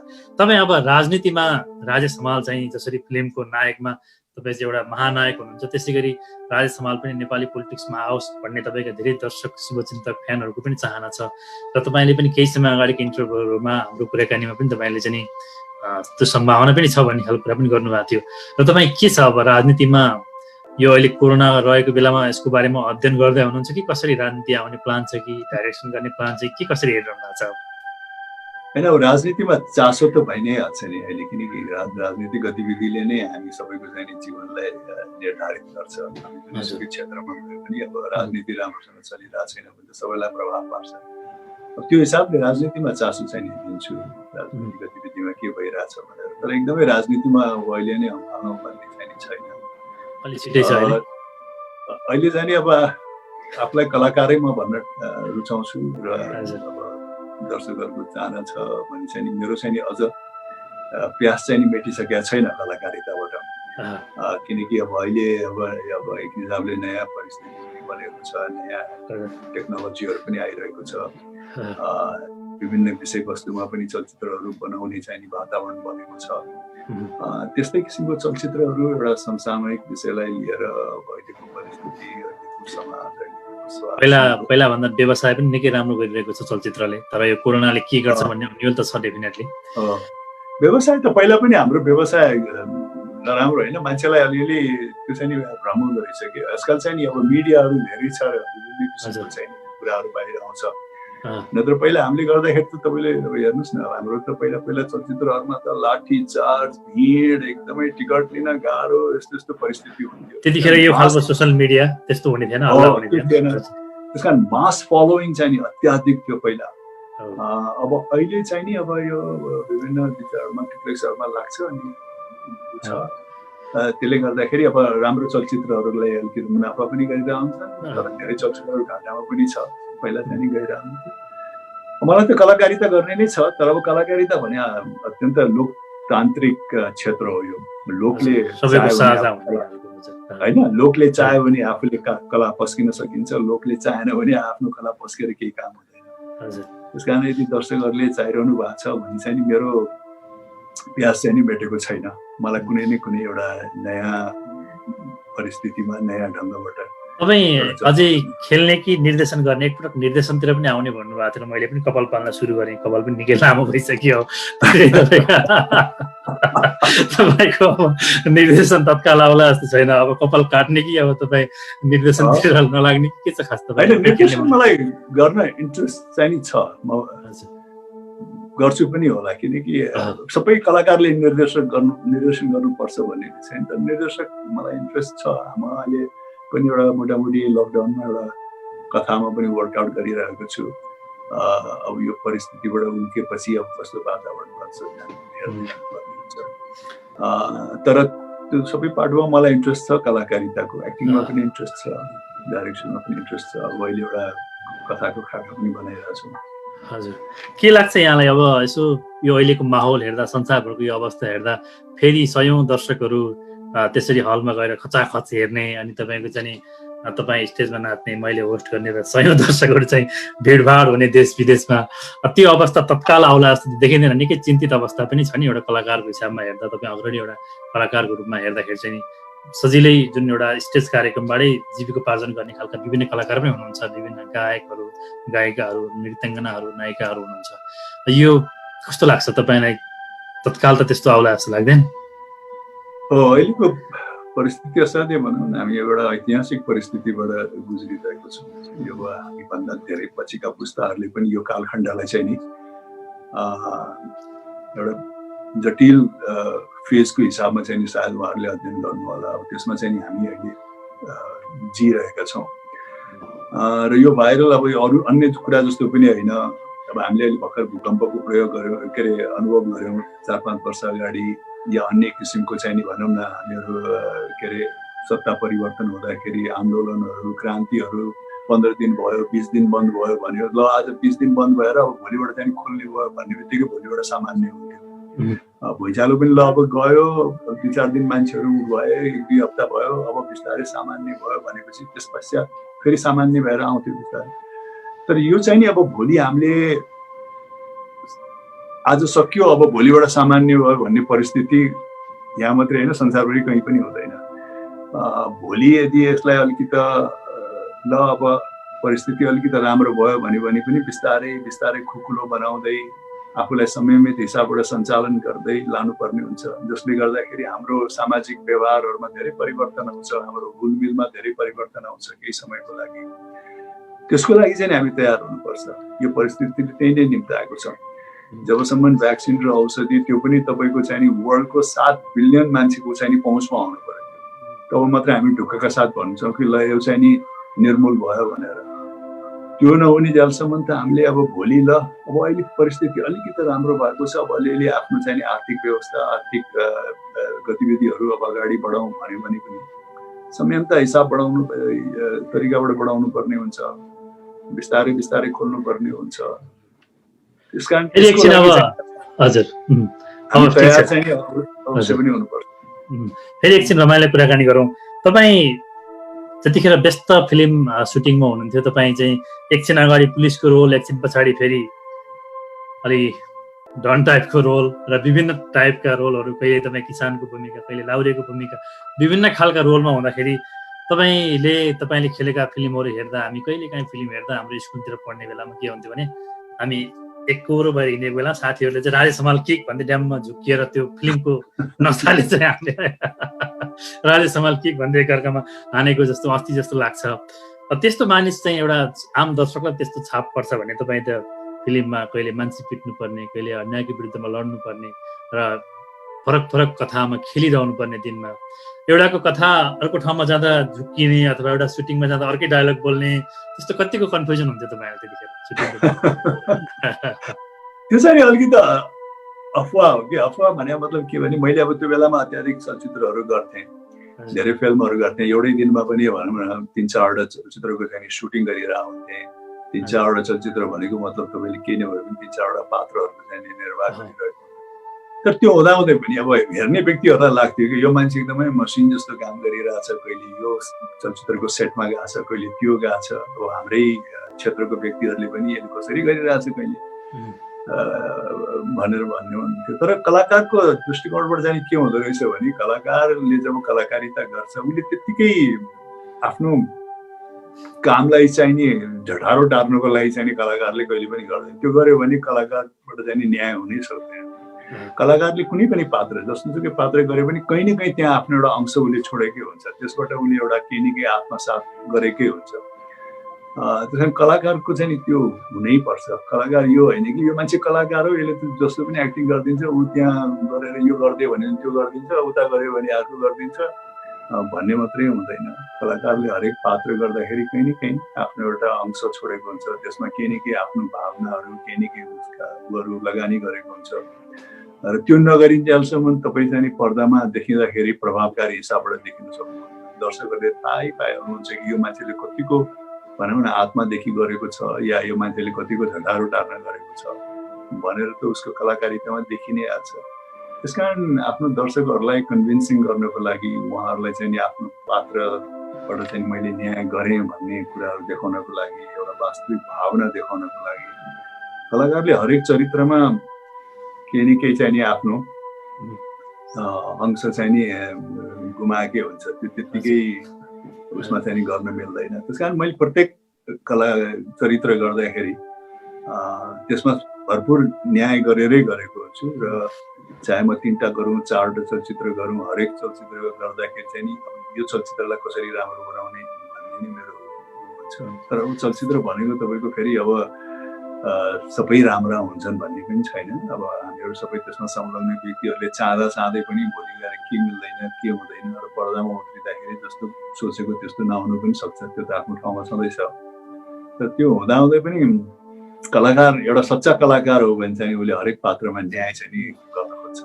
अब मेरो एउटा मात्र प्रश्न सोध्छु र त्यस पछाडि अब तपाईँको धेरै दर्शकहरूको यहाँ प्रश्नहरू छन्, उहाँहरूको छोटो छोटो जवाफ लिने प्रयास गरौँला, किनकि हामी उहाँहरूका विभिन्न देशबाट हेरिरहनु भएको छ र टाइमिङ फरक छ। अहिले यतिखेर म टेक्सासमा छु, यहाँ अर्कै टाइम, तपाईँको अब न्युयोर्कमा अर्कै टाइम, क्यालिफोर्नियामा अर्कै टाइम, विभिन्न टाइम अमेरिका नेपालमा अर्कै टाइम, र हामी बेलायत जापान संसारको विभिन्न ठाउँमा युरोप एसिया लगायतको विभिन्न ठाउँबाट हेर्ने दर्शकहरूको लागि फरक टाइमिङ छ।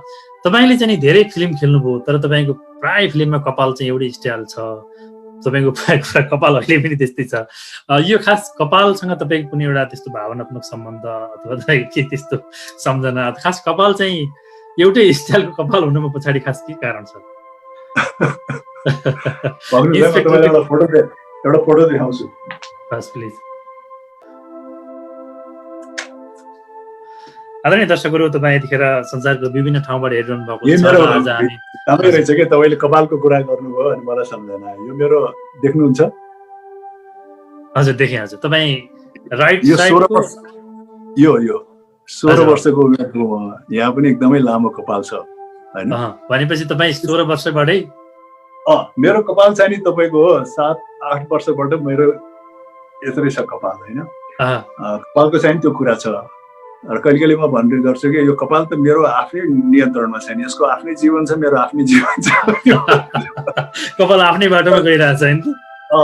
तर चलचित्र गर्दाखेरि चाहिँ के हुन्थ्यो भने विशेष गरिकन त्यो कालखण्डको चलचित्रहरूमा चाहिँ नि जसरी हामी बनाउँथ्यौँ, जस्तो अहिले हामी भन्छौँ नि कि चरित्र अनुसारको चाहिँ नि कलाकार देखिनुपर्छ, उत्रिनुपर्छ, चरित्रमा डुबेर गर्नुपर्छ, जुन चरित्र निर्वाह गरेको छ त्यही चरित्रको चाहिँ नि सम्पूर्ण उसको गेटअपहरू चाहिँ नि त्यही चरित्र झल्कने हुनुपर्छ भन्ने भन्छ अहिले हामीले। र त्यो राम्रो पनि हो कलाकारको लागि।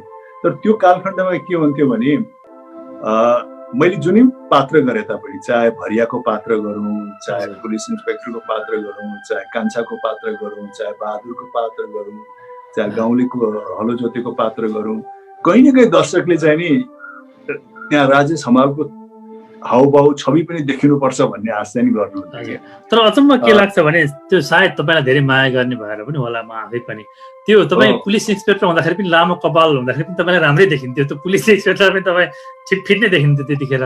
र त्यही कपालले फेरि तपाईँ हली भन्दाखेरि पनि ठिकै देखिरहनु भएको हुन्थ्यो, अथवा तपाईँ लाउरे भन्दाखेरि पनि त्यो तपाईँको चाहिँ तपाईँको व्यक्तित्वमा थियो।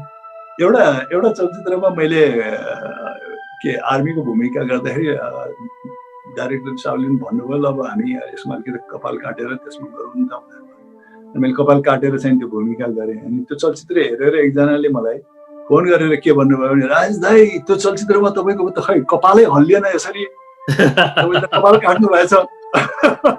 हजुर त्यो अमेरिकाको विभिन्न ठाउँमा हामी हजुर प्रोग्राममा जाँदा पनि तपाईँको एकपटक राजेश हमालको कपाल हल्लिनु पर्यो भन्ने खालको डिमान्ड होइन त अहिले पनि आउँछ होइन त अनि अब कतिले भन्नुहुन्छ दाइ होइन अलिअलि कपाल काट्नुहोस् भनेर पनि भन्नुहुन्थ्यो। अनि कसैले चाहिँ ल भनेर कपाल काट्यो अनि कसैले फोन गरेर ओहो दाइ तपाईँले त पुरै कपाल काट्नु भएछ मलाई त रुनै मन लाग्यो। कपालको त्यस्तो इतिहास छ। कपाल लामो इतिहास बोकेको कपाल छ। अहिले त्यस्तो झर्ने अथवा त्यस्तो कपाल पातलो हुने टेन्सन त हुन थालेको छैन नि? छ अलिअलि पातलो भइरहेछ त्यस्तो छैन। अब मतलब कपाल एकदमै पाल्नै पर्छ भन्ने पनि छैन मेरो लागि। तर अब अक्सर मैले अब लामै राखेर आउनेले राख्छु। तर अब चलचित्रहरू गर्दाखेरि पनि यदि डाइरेक्टरको पनि डिमान्ड भयो सबैको डिमान्ड भयो कथाको डिमान्ड भयो भने अब कलाकारले जस्तो पनि गर्न सक्छ। कथाले मागे अनुसार गर्नै पर्यो नि कलाकारले। कथाको मागे अनुसार गर्छु पनि। भोलि मैले चलचित्र बनाएर म त्यसको निर्देशक भएँ र मलाई आफ्नो पात्रको लागि होइन यो कपाल ठिक भएन यसलाई काट्नुपर्छ यो गर्नुपर्छ गरिन्छ। तर त्यो कालखण्डमा चाहिँ नि एउटा भनौँ न एउटा छवि कायम राखिरहन पनि एउटा जरुरी थियो त्यो कालखण्डको चलचित्रहरूलाई। यहाँ मात्रै नभएर भारत अन्य ठाउँमा पनि त्यही नै थियो। हिरो भनेकै लामो कपाल एउटा आफ्नो जुन स्टाइल छ त्यो स्टाइललाई चाहिँ नि छोड्दैन थिए त्यो बेलाका भनौँ न मुख्य पात्रहरूले। अब अहिले आएर चाहिँ नि अहिले आएर विभिन्न एक्सपेरिमेन्ट चाहिँ हुन थाल्यो पछिल्लो 8-10 वर्षमा। भारतमा पनि हुन थाल्यो यहाँ पनि हुन थाल्यो। तर तपाईँले 90को दशकको भारतको चलचित्र हेर्नुभयो भने पनि ती कलाकारहरू सबैको एउटै स्टाइल भइरहन्थ्यो नि। डेफिनेटली। अब एकैछिन हामी विभिन्न ठाउँबाट संसारको विभिन्न स्थानबाट हेरिरहनुभएका दर्शकहरूको हामी उहाँहरूको कमेन्ट पनि लिनु पर्ने हुन्छ। उहाँहरूले धेरै माया गर्नुहुन्छ र कलाकार भनेको दर्शकको एउटा सम्पत्ति हो, साझा सम्पत्ति हो, साझा गहना पनि भनिन्छ र एउटा राष्ट्रको सम्पत्ति हो। र तपाईँलाई धेरै ठाउँबाट माया गरिरहनु भएको छ। चिरञ्जीवीजीले सोध्दै हुनुहुन्छ महानायकजी तपाईँको भविष्यको योजना के छ भन्नुभएको छ। उहाँ हामी अलिकति कुराकानी गरेका थियौँ, पोलिटिक्सको कुरा पनि जोडेका थियौँ र निर्देशनको कुरा पनि जोडेका थियौँ। तपाईँ के भन्न चाहनुहुन्छ छोटकरीमा उहाँलाई भविष्यको योजनाको बारेमा? भविष्यको योजना भनौँ न मैले तुरुन्तको भविष्य चाहिने कलाकारितामै गर्ने मेरो विचार छ। अब त्यस पश्चात अब राजनीति अहिलेसम्म त मैले सोचेको छैन। तर अब जाँदै जाँदिनँ पनि भन्न सक्दिनँ। तर अहिले निकट भविष्यमा चाहिँ नि कलाकारितामा चाहिँ आफूलाई समर्पण मेरो त्यही नै हो। अरू सबै कुरा चाहिँ अब समय परिस्थितिले पनि चाहिँ आफूलाई चाहिँ मार्गनिर्देशन गर्दै जान्छ होला। त्यसरी नै चाहिँ आफू चल्नुपर्ने पनि हुन्छ। हजुर कथाले कता लैजान्छ होइन त समय परिस्थिति। पहिला त हामी संसारभरिको मानव जाति कोरोनाबाट मुक्त हुनु पर्यो। तपाईँ अहिले त सुरक्षित रहनु नि ठुलो कुरा भइरहेछ होइन त? त्यही त अहिले परिस्थिति जटिल छ। अब हामी यसलाई चाहिँ सामना गर्नको लागि आफ्नो विभिन्न किसिमको मनस्थिति त बनाउँछौँ। हल्का फुल्का कुराहरू पनि गर्छौँ, हाँसी मजाक पनि गर्छौँ। त्यो गर्न जरुरी पनि छ। आफ्नो मनस्थिति आफ्नो मनोबललाई ठिक पार्नको लागि एकदमै गम्भीर भएर निराश भएर चाहिँ हामी अवश्य पनि बस्नु हुँदैन। केही न केही सकारात्मक सोच राख्नु नै पर्छ। राम्रो हुन्छ भन्ने नै सोच्नु पर्ने हुन्छ। तर कहिले कहिले हामी जे सोच्छौँ त्यो हुन पनि जान्छ। त्यो हुँदाहुँदै पनि अब मूलभूत रूपमा त जुन जगमा हामी अहिले उभिरहेको छौँ त्यो जग चाहिँ नि त्यो धरातल चाहिँ असाध्यै अलिकति नाजुक नै छ परिस्थिति। त्यस कारण हामी अलिकति संयमित हिसाबबाट नै चल्नुपर्ने हुन्छ। हामीले गर्दै आएको व्यवहारमा चाहिँ निकै परिवर्तन पनि ल्याउनु पर्ने हुन्छ। अब हामी मानव समाजहरू असाध्यै सामाजिक प्राणी हौँ। एक आपससँग होलमिल गर्न, अङ्कमाल गर्न, कुरा गर्न होइन अन्तर्क्रिया गर्न असाध्यै रुचाउने प्राणीहरू हौँ। तर त्यसको विपरीत हामी आफ्नो व्यवहार सञ्चालन गर्नु परिरहेको छ। यो परिस्थितिले एक आपसबाट टाढा बस्नु परेको छ, दूरी कायम गर्नु परेको छ। त्यस कारण धरातल चाहिँ नि हाम्रो अलिकति जटिल नै छ। तर त्यो हुँदाहुँदै पनि वातावरण चाहिँ नि हामीले कसरी यसलाई सहज बनाउन सक्छौँ, कसरी यसलाई चाहिँ आफ्नो मनोबललाई बढाउन सक्छौँ, यही परिस्थितिमा पनि कसरी चाहिँ नि भनौँ न सकारात्मक सोच नै राख्न सक्छौँ। सुन्दाखेरि सकारात्मक भन्दाखेरि चाहिँ एकदम त्यो सामान्य सुन्नेलाई तर त्यो साथै महत्त्वपूर्ण कुरा पनि हो कि। किनकि तपाईँले आफ्नो मन मस्तिष्कमा जस्तो सोच राख्नुहुन्छ त्यही सोचले नै तपाईँलाई निर्देशित गर्छ। त्यस कारण पोजिटिभ चाहिँ नि हामी हुनुपर्छ। जीवन लाइफ चाहिँ नि ब्युटिफुल छ, तर जिउन चाहिँ नि गाह्रो छ के। रविन बज्राचार्यजीले राजेश हमाल भन्दा सूर्यजी नै हिरो देखिएको छ भन्नुभएको छ। त्यसमा त कुनै शङ्कै छैन। यो मेरो फाइदाको थियो। रविनजी थ्याङ्क यू सो मच तपाईँको कमेन्टको लागि। र यति भनिसकेपछि हाम्रो राजेश सरले आगामी दिनमा डाइरेक्सन गर्ने फिल्मको लागि एउटा पात्र लाउरे पात्रको रूपमा यस्तो सोच्दै गर्नुपर्ने हुन्छ होइन त? अमेरिकातिरबाट आउने लाउरे त्यस्तो खालको भूमिका भयो भने एउटा दुईटा चलचित्रमा मलाई खेल्न दिनुहोस्, तपाईँ मात्रै आउनुहोस् न, किनकि तपाईँ आउनुभयो त फेरि मेरो पत्ता साफै हुन्छ। त्यस्तो पनि नहोला, त्यस्तो धेरै हुन त तपाईँसँग सँगै बस्दा हामी धेरै निकै रमाइलो हुन्छ। तपाईँसँग कुराकानी गर्दा हामी स्टारबक्स कफी तपाईँलाई निकै मनपर्छ र अमेरिकामा आएको बेला तपाईँको स्टारबक्स फेभरेट ठाउँ पनि हो र हामी कफी पनि खाने गर्छौँ। आज त्यो पनि याद आएको छ र तपाईँ अमेरिकामा आएको बेलामा हामी विभिन्न ठाउँमा रमाइलो गफ गरिरहेका छौँ। आज त्यही याद आयो। अहिले जमाना कस्तो छ भने तपाईँ केही समय अगाडि कल्पना पनि गर्न सकिने थिएन। तपाईँ नेपालमा, म अमेरिकामा र यसरी संसारभरका दर्शकहरूलाई यसरी हामी सँगै बसे जस्तै गरी उहाँहरूको कमेन्ट पढ्ने र आज प्रविधिले गर्दा यो सफल बनाएको छ। हामी निकै खुसी छौँ। दाइ, अमेरिकन आइडलमा नयाँ कलाकार हुनुहुन्छ, हल्का गफ गरौँ न उहाँको बारेमा भनेर गोविन्द दाहालजीले भन्दै हुनुहुन्छ। यतिखेर अमेरिकन आइडलमा नेपाली एकजना हो, मैले उहाँको हेरेको छु। म त उहाँको ठुलो प्रशंसक हुँ, किनकि उहाँ अहिले यतिखेर भोटिङ राउन्डमा हुनुहुन्छ र भोलिसम्म भोटिङ चल्दैछ र हाम्रो सम्पूर्ण दर्शकलाई राजेश सरको तर्फबाट, मेरो तर्फबाट यहाँ सबैलाई भोट गरेर उहाँलाई चाहिँ जिताउनु हुन हामीले अत्यन्तै उहाँलाई एकदम गुड लक है। म एकदम गुड लक। प्रतिभाशाली व्यक्ति हुनुहुन्छ, म पनि प्रभावित छु। हजुर, तपाईँको निकै ठुलो बिग फ्यान हुनुहुन्छ, मलाई पनि थाहा छ। प्रिन्स युवराज कार्की भन्ने तपाईँले चिन्नुहुन्छ राम्रोसँग। उहाँले चाहिँ वामेश नमस्कार टु महानायकज्यू भन्नुभएको छ। प्रिन्स युवराज कार्कीले के गर्नु भएको थियो थाहा छ? उहाँ सर्लाहीमा बस्नुहुन्छ होइन, अहिले त अमेरिकामा बस्नुहुन्छ, तर पहिला सर्लाहीमा बस्नुहुन्थ्यो र मेरो चलचित्रहरू व्यापक हेर्नुहुन्थ्यो। अघि तपाईँले गोपी कृष्णको कुरा आयो नि। हजुर, गोपी कृष्णमा चाहिँ नि मैले काँधमा बाँदर बोकेर चरित्र निर्वाह गरेको छु होइन। अनि प्रिन्स युवराजजीले 2-4 जोडी त्यो चलचित्र हेर्नु भएछ र हेरिसकेपछि अझ चित्त बुझेन छ। अनि अन्तिममा उहाँले के निर्णय गर्नुभएछ भने अब म यो चलचित्र हेर्न जाँदाखेरि राजेश हमाल जस्तै बाँदर बोकेर जान्छु भनेर गोपी कृष्ण हेर्न जाँदाखेरि उहाँले चाहिँ त्यो चटकेको बाँदरलाई लिएर खोजेर त्यो बाँदर आफ्नो काँधमा राखेर मेरो चलचित्र हेर्न जानुभएछ। चलचित्र हेर्न जाँदाखेरि अब एकछिन त बाँदर बसिरहेछ। अनि जब चलचित्रमा चाहिँ नि त्यो चलचित्रमा म र बाँदर जब प्रकट भयौँ, त्यो पर्दामा बाँदरलाई देखेपछि युवराजजीको चाहिँ नि काँधमा बसेको बाँदर चाहिँ नि झस्केछ। झस्केपछि त्यो पुरा हलमा चाहिँ नि मान्छेहरूको बाँदरले भागाभाग पार्यो होइन त? प्रिन्स युवराजजीको किस्सा चाहिँ त्यो छ। युवराजजी क्यालिफोर्नियामा हुनुहुन्छ। त्यसै गरी अर्जुन दाहालजी, उहाँ कमेडियन पनि हुनुहुन्छ, इन्जोइङ भन्दै हुनुहुन्छ। र सङ्गीता थापा मगर, उहाँ लोकगायिका हुनुहुन्छ, तपाईँले पनि चिन्नुहुन्छ। हेलो राजेश दादा नमस्कार भन्दै हुनुहुन्छ। तपाईँलाई पनि हाम्रो तर्फबाट नमस्कार छ। त्यसै गरी दयाराम पाण्डेजी, तपाईँले चिन्नुहुन्छ, मैले चिनेर हुनु परेन, उहाँले पनि हेर्दै हुनुहुन्छ। र सुनिता कुँवरजी नेपालबाट हुनुहुन्छ। बाइ द वे उहाँ मेरो भाइ बुहारी पनि हो, उहाँले पनि आइ एम अल्सो वाचिङ नमस्ते भन्नुभएको छ। हजुर, र नमस्कार दाजु, nice to see you, wow रमाइलो कुराकानी भनेर सङ्गीता थापा फेरि भन्दै हुनुहुन्छ। हजुर नमस्कार नायक हिरोजी भन्नुभएको छ। सागर अर्यालजी, ऊ चाहिँ टेक्सास नजिकै हाम्रो यो अहिले तपाईँ हाम्रो प्रोग्रामको एउटा मिडिया पार्टनर भाइ पनि हो। इन्जोइङ द इन्टरभ्यू, लभिङ भन्छ, हाँसिरहेको छ भन्नुभएको छ। तपाईँलाई पनि धन्यवाद छ सागरजी, तपाईँले हामीलाई सहयोग गरिरहनु भएको छ प्रोग्राममा धेरै दर्शकहरूसँग पुर्याउनको लागि। र त्यतिखेर फेरि अर्को एउटा प्रश्न आएको छ, यहाँ मेरो नाम पनि जोडिएको हुँदै अहिले लामो कमेन्ट छ, म यसो एकछिन टाइम लिएर पढ्छु। उहाँले मोहन तामाङजी भन्नुहुन्छ, it is absolutely impossible to compare Rajesh Hamal and Surya Thapa, is a hot host and Hamal is मैले उहाँले चाहिँ अलिकति उहाँलाई चाहिँ रिस उठेछ। राजेश हमालले चाहिँ नि सूर्य थापालाई पनि म आफूसँगै कम्पेयर गर्यो भने राजेश हमाल चाहिँ कहाँको राजेश हमाल, कहाँको सूर्य थापा होस्ट भन्नुभएको छ। यसमा हामी कम्पेयर गरेको होइन, एउटा सामान्य एउटा हामी कपाल अथवा हामी रमाइलो कुराकानी गरे मात्रै हो। त्यही पनि मनजी तपाईँको चित्त दुखाएको छैनौँ, हामी सदैव सम्मान गर्छौँ कलाकारलाई, उहाँ महानायकै हुनुहुन्छ।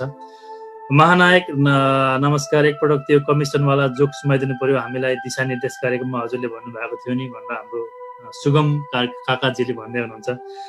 त्यहाँ धेरै खालको कमेन्टहरू छन् र उहाँहरूका सबैका प्रिन्स युवराजजीले फेरि तपाईँको स्टोरी ट्रु है भन्दै हुनुहुन्छ। धेरै खालको कमेन्टहरू यहाँ आइरहेका छन्। नमस्कार, दुबईमा राजेश दाईको नयाँ फिल्म के आउँदैछ, खड्का रामजीले भन्दै हुनुहुन्छ।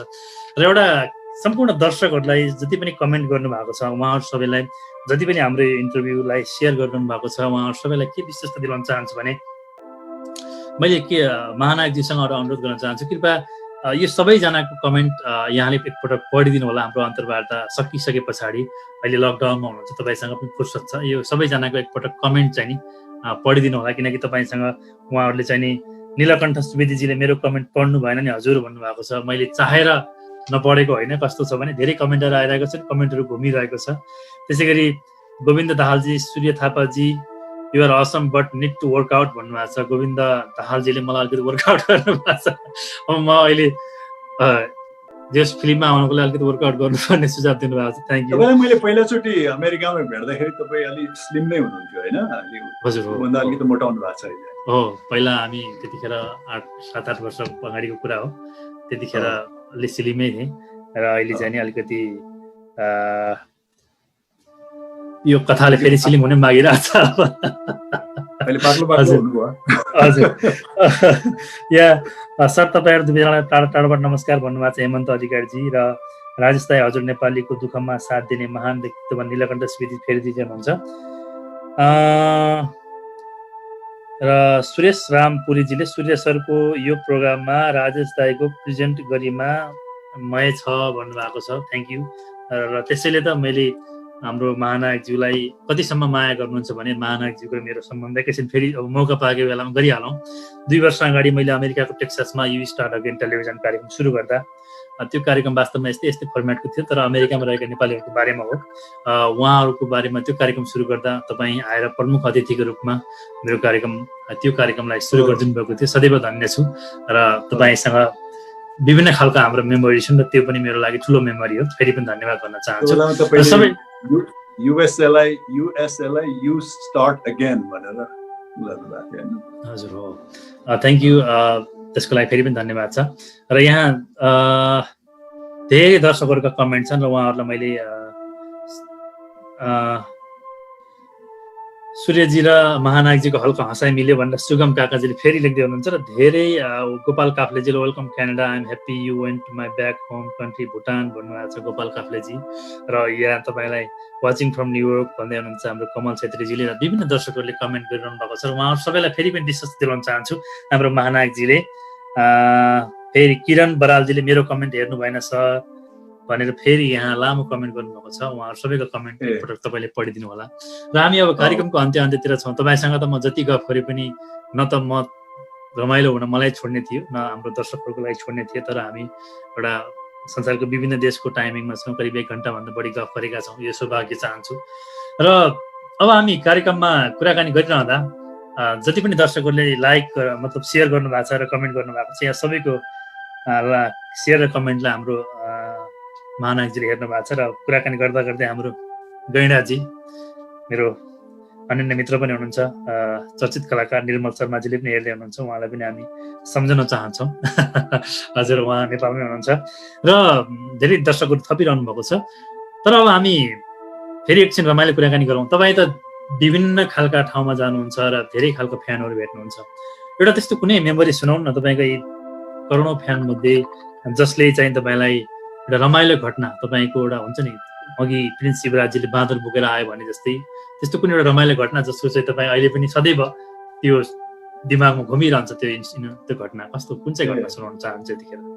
त्यही त मैले भने नि, म पहिला चलचित्रहरू जुन असाध्य व्यस्तताका साथ गर्ने, त्यो बेलामा चाहिँ नि दर्शकहरूसँग बिरलै प्रत्यक्ष भेटघाट हुन्थ्यो। तर अब अहिले अब प्रविधिले गर्दा या अब विभिन्न किसिमको भ्रमण गर्छु म राष्ट्रभरि विभिन्न ठाउँमा, त्यसले गर्दाखेरि चाहिँ नि त्यो बेलाका दर्शकहरू अहिले विभिन्न उमेरमा हुनुहुन्छ, विभिन्न मोडमा हुनुहुन्छ, विभिन्न राष्ट्रमा हुनुहुन्छ। उहाँहरूसँग दिन बेलामा ठोकिने गर्छु कि, अनि ठोकिँदाखेरि जब उहाँहरूले आफ्नो अनुभवहरू सुनाउनुहुन्छ मेरो चलचित्र हेर्दा या मेरो चलचित्र हेर्नको लागि जुन सङ्घर्ष गर्नुहुन्थ्यो, कसैले दाइ तपाईँको चलचित्र हेर्दाखेरि मैले तपाईँको चलचित्र लाग्यो भनेर रेडियोमा सुने, त्यो रेडियोमा सुनेपछि धान काट्दा काट्दै हजुरआमाको 200 रुपियाँ चोरेर चाहिँ नि ट्रकमा चढेर बिन्दवासिनी हलमा गएर मैले तपाईँको चलचित्र हेरेको छु भन्नुहुन्छ। अनि एकजनासँग मेरो भेटघाट भएको थियो अस्ति यो परिस्थिति सिर्जना आउनुभन्दा अगाडि पोखरामा। उहाँ चाहिँ नि पोखरामा पढाउनुहुन्छ क्या अरे कुनै कलेजमा, र उहाँ स्याङ्जाको हुनुहुन्छ। र उहाँले भन्नुभयो दाइ म स्याङ्जामा हुँदाखेरि तपाईँको चलचित्र खुब हेर्थेँ, 1 नम्बरको पाखे तपाईँको चलचित्र हेरेँ मैले। र त्यहाँ तपाईँको एउटा घोडा थियो, त्यो घोडाको नाम चाहिँ नि बादल राखिदिनु भयो। र म पनि घरमा गएर चाहिँ नि अब कसलाई बादल भनेर बोलाउँ, कुन चाहिँ जनावरलाई बादल बोलाउँ, अब घोडा त थिएन मसँग। यसो हेरेको चाहिँ नि गोठमा 2टा गोरु थियो अरे। अनि उहाँले भोलिपल्टबाट त्यो गोरुलाई बादल भनेर बोलाउनु थाल्नु। मैले चलचित्रमा घोडालाई बोलाएको थिएँ। अनि हरेक बिहान चाहिँ दाइ म उठेर त्यो गोरुलाई तपाईँले घोडालाई बोलाए जस्तो ए बादल यहीँ छ भनेर बोलाउँथेँ भन्नुहुन्थ्यो। यस्तो यस्तो किस्साहरू सुनिन्छ अहिले प्रत्यक्ष रूपमा के। अनि कति दर्शकहरूले त्यतिखेर चाहिँ हजुर त्यतिखेर जुन फ्यानहरुको तपाईले हजुर एउटा फ्यान अझै पनि भनौँ सुनौ त्यहाँ तपाईकै सुनौ पहिला फ्यानको कुरा। दाइ तपाईँको चलचित्र हेर्दाखेरि हामीले ओहो कम दुःख पाउँछौँ। बाफरे त्यस्तो हाउसफुल हुन्थ्यो। अनि त्यो पालमा हात छिराएर अहिलेसम्म यहाँ दाग छ तपाईँको चलचित्रको टिकट काट्दाखेरिको भनेर देखाउनुहुन्छ। त्यो खुसी लाग्छ। अहिले चाहिँ विभिन्न अनुभवहरू चाहिँ नि साटासाट भइरहेको हुन्छ। हजुर आफूभन्दा जेठोले चाहिँ बच्चादेखि तपाईँको फिल्म हेर्दै आएको भन्ने कुरा त कति भन्नुहुन्छ होला कति होइन त। राजेश समाजजीको फिल्म आउनुहुन्छ दाइ म त तपाईँको फ्यान हुँ, तर मेरो के अरे बुवा पनि फ्यान हो। मेरो बुवाले पनि बच्चैदेखि तपाईँको फिल्म कसैले त मेरो मेरो हजुरबा तपाईँको एकदम फ्यान हुनुहुन्थ्यो। त्यसपछि बुवा पनि हुनुभयो। अनि अहिले म पनि छु है तपाईँको फ्यान। हजुर जस ती घटनाहरू यहाँ धेरै कुराहरू छन्। र तपाईँका धेरै दर्शकहरूले कुराकानी गर्दा मलाई पनि तपाईँको एउटा त्यो फिल्मको नाम त्यति सायद देउता जस्तो लाग्छ मलाई। तपाईँको पहिलोचोटि मैले त्यो गुल्मीको एउटा गाउँमा सानो टिभीमा, अहिले ल्यापटप जस्तै त्यतिखेरको सानो टिभीमा त्यो लगेर त्यहाँ यसरी बजारमा थियो, त्यहाँ देखाउने चलन थियो। र त्यहाँ देखाउँदाखेरि देउतामा तपाईँ चाहिँ नि त्यहाँ मरेको सिन थियो। तपाईँ त्यो वास्तवमा मर्यो होला कि यस्तो यस्तो ह्यान्डसम मान्छे यो फिल्ममा मात्र होला भनेर त्यो मलाई डिसाइड गर्नको लागि निकै घन्टासम्म घोत्लिनु परेको थियो। तपाईँ चाहिँ अब यो मान्छे साँच्ची त्यो त्यतिखेरको त्यो जुन त्यो माहौल, त्यो बालपन अथवा तपाईँको चाहिँ त्यो चलचित्रप्रतिको त्यसलाई एउटा लगाव अथवा त्यसलाई गहिरिएर हेरेको भनौँ होइन त खास वास्तवमा भन्दा। अब अहिले हेर्दा मेरो छोरी नै 3-4 वर्षको छोरीले नै जस्ट एक्टिङ भन्छ। तिनीहरूले एउटा सामान्य एक्टिङ गरेको भन्छ। तिनीहरू चाहिँ त्यति खालको स्मार्ट भइसकेको हुन्छ जमाना अनुसार। त्यतिखेर हामी चाहिँ तपाईँ वास्तवमा तपाईँलाई त्यो साँच्चै त्यस्तो गरेको लागि त्यो भन्ने खालको त्यो डिसाइड गर्न नै घन्टौँ लाग्थ्यो।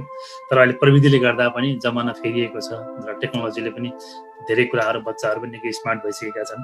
र यो जेनेरेसन चाहिँ निकै एडभान्स जेनेरेसन छ। र तपाईँ हाम्रो पुस्ता चाहिँ एउटा प्रविधिको भरपुर उपयोग गर्ने पुस्ता चाहिँ भएको छ होइन त। त्यो बेलामा अब चलचित्र हेर्ने भनेपछि नेपाली समुदायहरूको लागि एउटा उत्सव जस्तो पनि हुन्थ्यो होइन, रमाइलो पनि हुन्थ्यो। र चल्ने चित्र भनौँ न चलचित्र हेर्नको लागि चलचित्र भवनमै जानुपर्ने बाध्यता पनि थियो। अब अहिले त मान्छेहरूको चलचित्र त हात हातमा छ होइन, मोबाइलहरू छ, घर घरमा छ। त्यो बेलामा अब चलचित्रको अनुभव बटुल्नको लागि चलचित्र भवन जानु पर्थ्यो। टेलिभिजनहरू पनि अब सुरुवातमा त बिरलै थिए, त्यस पश्चात आए।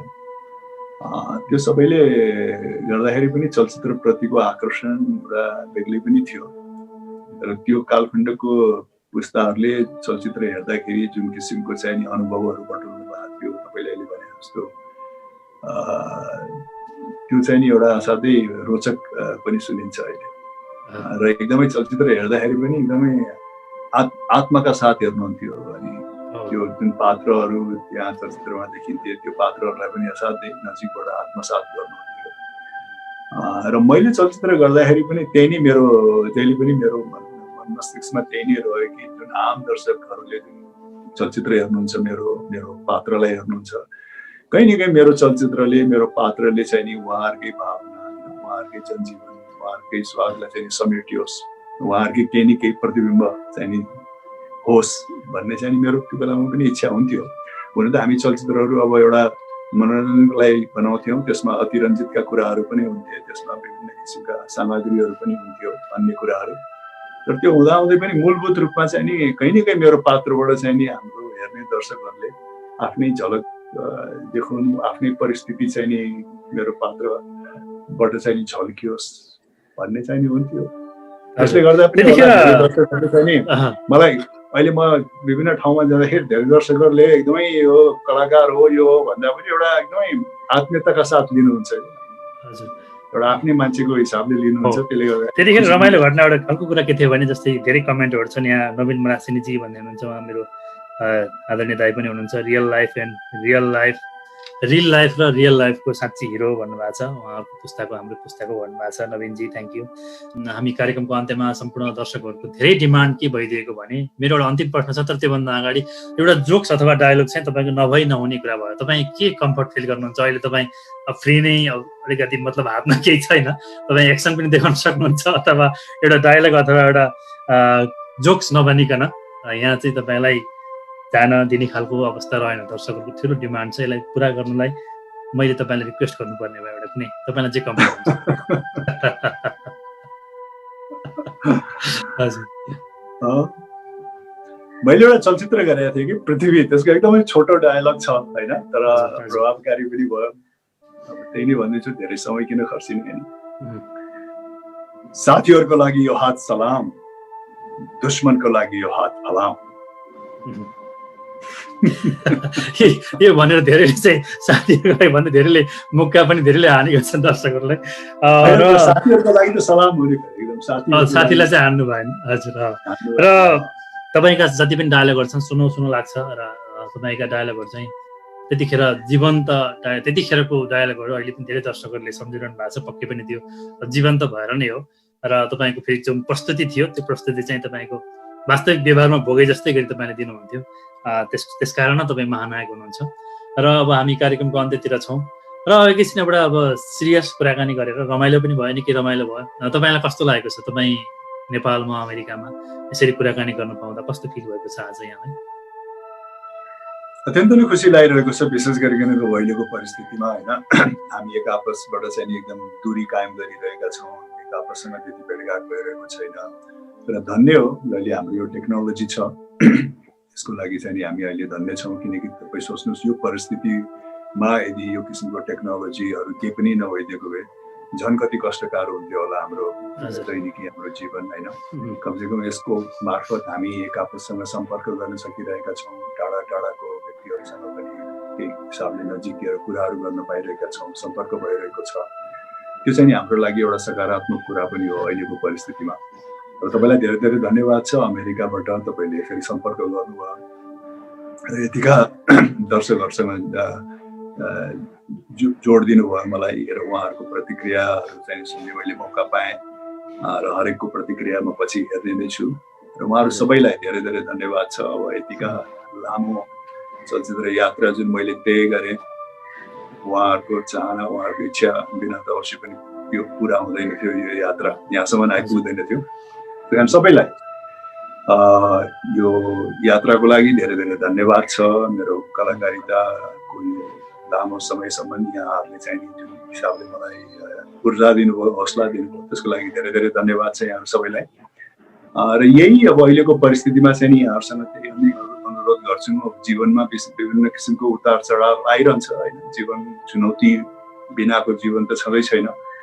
हाम्रो विभिन्न किसिमका चुनौती छन्, हामी आफ्नो आफ्नो किसिमको चाहिँ नि सङ्घर्ष छ, आफ्नो आफ्नो किसिमको चाहिँ नि पहाड हरेकले चढ्नु परेको छ।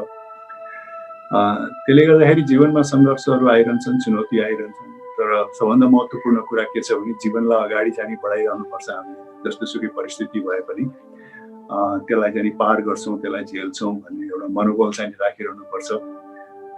र आफूमा जहिले पनि एउटा सकारात्मक सोच राखि नै रहनुपर्छ। र अर्को एउटा राम्रो सबैभन्दा पोजिटिभ कुरा चाहिँ नि के हो भने जीवनमा केही कुरा पनि पर्मानेन्ट चाहिँ छैन। ढिलो चाँडो जेसुकै भए पनि हरेक फेज, हरेक अवधि चाहिँ नि अन्तत गएर चाहिँ नि त्यो विगतमा परिणत भइ नै हाल्छ। कुनै चाहिँ अलि लामोसम्म जाला, कुनै अलि छोटोसम्म जाला, कुनैले अलिक धेरै क्षति गर्ला, कुनैले अलिक कम क्षति गर्ला। तर अन्ततगत चाहिँ नि हरेक परिस्थितिको चाहिँ नि पार लागि नै हाल्छ।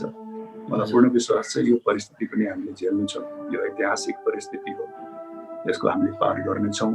र अहिले यो असामान्य परिस्थितिमा हामी भइरहँदा आफ्नो मनोबल, आफ्नो मनस्थितिलाई चाहिँ नि बलियो बनाऊ, सकारात्मक सोच गरौँ, राम्रोसँग बसौँ। जीवन सङ्घर्षमय छ भन्ने हामी सबैलाई थाहा छ। थ्याङ्क यू सो मच तपाईँको यो हजुर थ्याङ्क यू। र जस्तै मैले म पनि छु, तपाईँहरूले कुनै पनि बेला तपाईँहरूले चाहनुभयो भने सोसियल नेटवर्कमा पनि सम्पर्क गर्न सक्नुहुन्छ। राजेश हमाल भनेर धेरै फेक एकाउन्ट हुन सक्छन्, तर रियल राजेश हमाल चाहिँ निकै एउटा मात्रै छ। र सोसियल मिडियामा अहिले निकै एक्टिभ हुनुहुन्छ। केही वर्ष अगाडि तपाईँ सोसियल मिडियामा आउनु पर्यो भनेर दबाब दिने म पनि हुँ एकजना। तर अहिले तपाईँ आएर सोसियल मिडियामा तपाईँले जसरी आफ्नो एक्टिभिटिजहरू आफ्नो शुभचिन्तकहरूसँग प्रत्यक्ष कुराकानी गरिरहनु भएको छ, त्यसको लागि म निकै खुसी छु र तपाईँलाई त्यसको लागि पनि धन्यवाद छ। र अन्त्यमा एउटा रमाइलो कुरा, मेरो जीवनमा पनि एउटा अझ म टेक्नोलोजीले गर्दा मेरो बुवा आमा यतिखेर काठमाडौँमा कीर्तिपुरमा हुनुहुन्छ। उहाँहरूले पनि यहाँ फेसबुकमा मेरो बुवाको नामबाट वाचिङ, मम्मीको नामबाट वाचिङ, भाइको नामबाट वाचिङ, भाइ परिवार मेरो सम्पूर्ण परिवार र घर बाहिर चाहिँ श्रीमती छोरीहरू चाहिँ नयाँ पुस्ताको छोरीहरूले पनि ओ सुपरस्टार भनिरहेछन् तपाईँलाई। र उहाँहरू सबैले चाहिँ थ्याङ्क यू। र मेरो सम्पूर्ण परिवारको तर्फबाट तपाईँ र मधु म्याडमलाई पनि नमस्ते भनिदिनु होला। र उहाँ तपाईँ घरमा बसेको बेलामा सघाउनु होला र मिठो मिठो परिकार हेल्दी खाना खानु होला। र तपाईँ एउटा देशको गहना हो र तपाईँ देशको सम्पत्ति हो। र तपाईँ र हाम्रो बिचको व्यक्तिगत सम्बन्धको साथसाथै तपाईँ सिङ्गो एउटा राष्ट्रको ठुलो जिम्मेवारी भएको कलाकार हो। र यो अहिलेको यस पेन्डेमिक भनौँ अथवा आगामी दिनको यात्रामा तपाईँको भूमिका र तपाईँले गर्ने काम, तपाईँले बोल्ने कुराबाट धेरै लाखौँ दर्शकहरू प्रभावित हुन्छन्। र यो महामारीबाट मुक्ति दिन होस् या अन्य काममा पनि तपाईँको सक्रिय भूमिका देख्न पाइयोस्। र यसै गरी टेक्नोलोजीबाट होस् अथवा भौतिक रूपमा होस् छिटै भेट्न पाइयोस् भन्ने कामना सहित तपाईँको समयका लागि धेरै धेरै धन्यवाद दिन चाहन्छु। र सम्पूर्ण दर्शकहरू हजुर धन्यवाद, थ्याङ्क यू सो मच। र सम्पूर्ण दर्शकहरू जसले जहाँबाट हेर्नुभएको छ तपाईँहरू सबैलाई धन्यवाद। र हामीलाई कार्यक्रम मार्फत मिडिया पार्टनरको रूपमा भूमिका गर्ने सम्पूर्ण साथीहरूलाई जसले हामीलाई हेर्नु भएको छ, युएस खबर, त्यसै गरी खुला मञ्च, त्यसै गरी नेपाल न्युज, त्यसै गरी हिमाल पार्टी, एमटी खबर, निक्लिज डायस्पोरा लगायत मातृ सन्देश लगायतका विभिन्न ठाउँबाट हेर्ने र हामीलाई मिडिया पार्टनरको रूपमा भूमिका खेल्ने सबै साथीलाई धन्यवाद भन्दै यहाँहरू सबैको बसाइ राम्रो होस् र संसारको जुनसुकै ठाउँमा रहे पनि यो महामारीबाट हामी सबैले संयुक्त रूपमा पार पाऊँ। नमस्कार। नेपाली गीत सङ्गीत र स्रष्टा अनि ती भित्रका अनेकौं नालीबेली अब एकै ठाउँमा अनलाइन संगीतसरोवर.com। एकचोटि त हेर्नुहोस् संगीतसरोवर.com।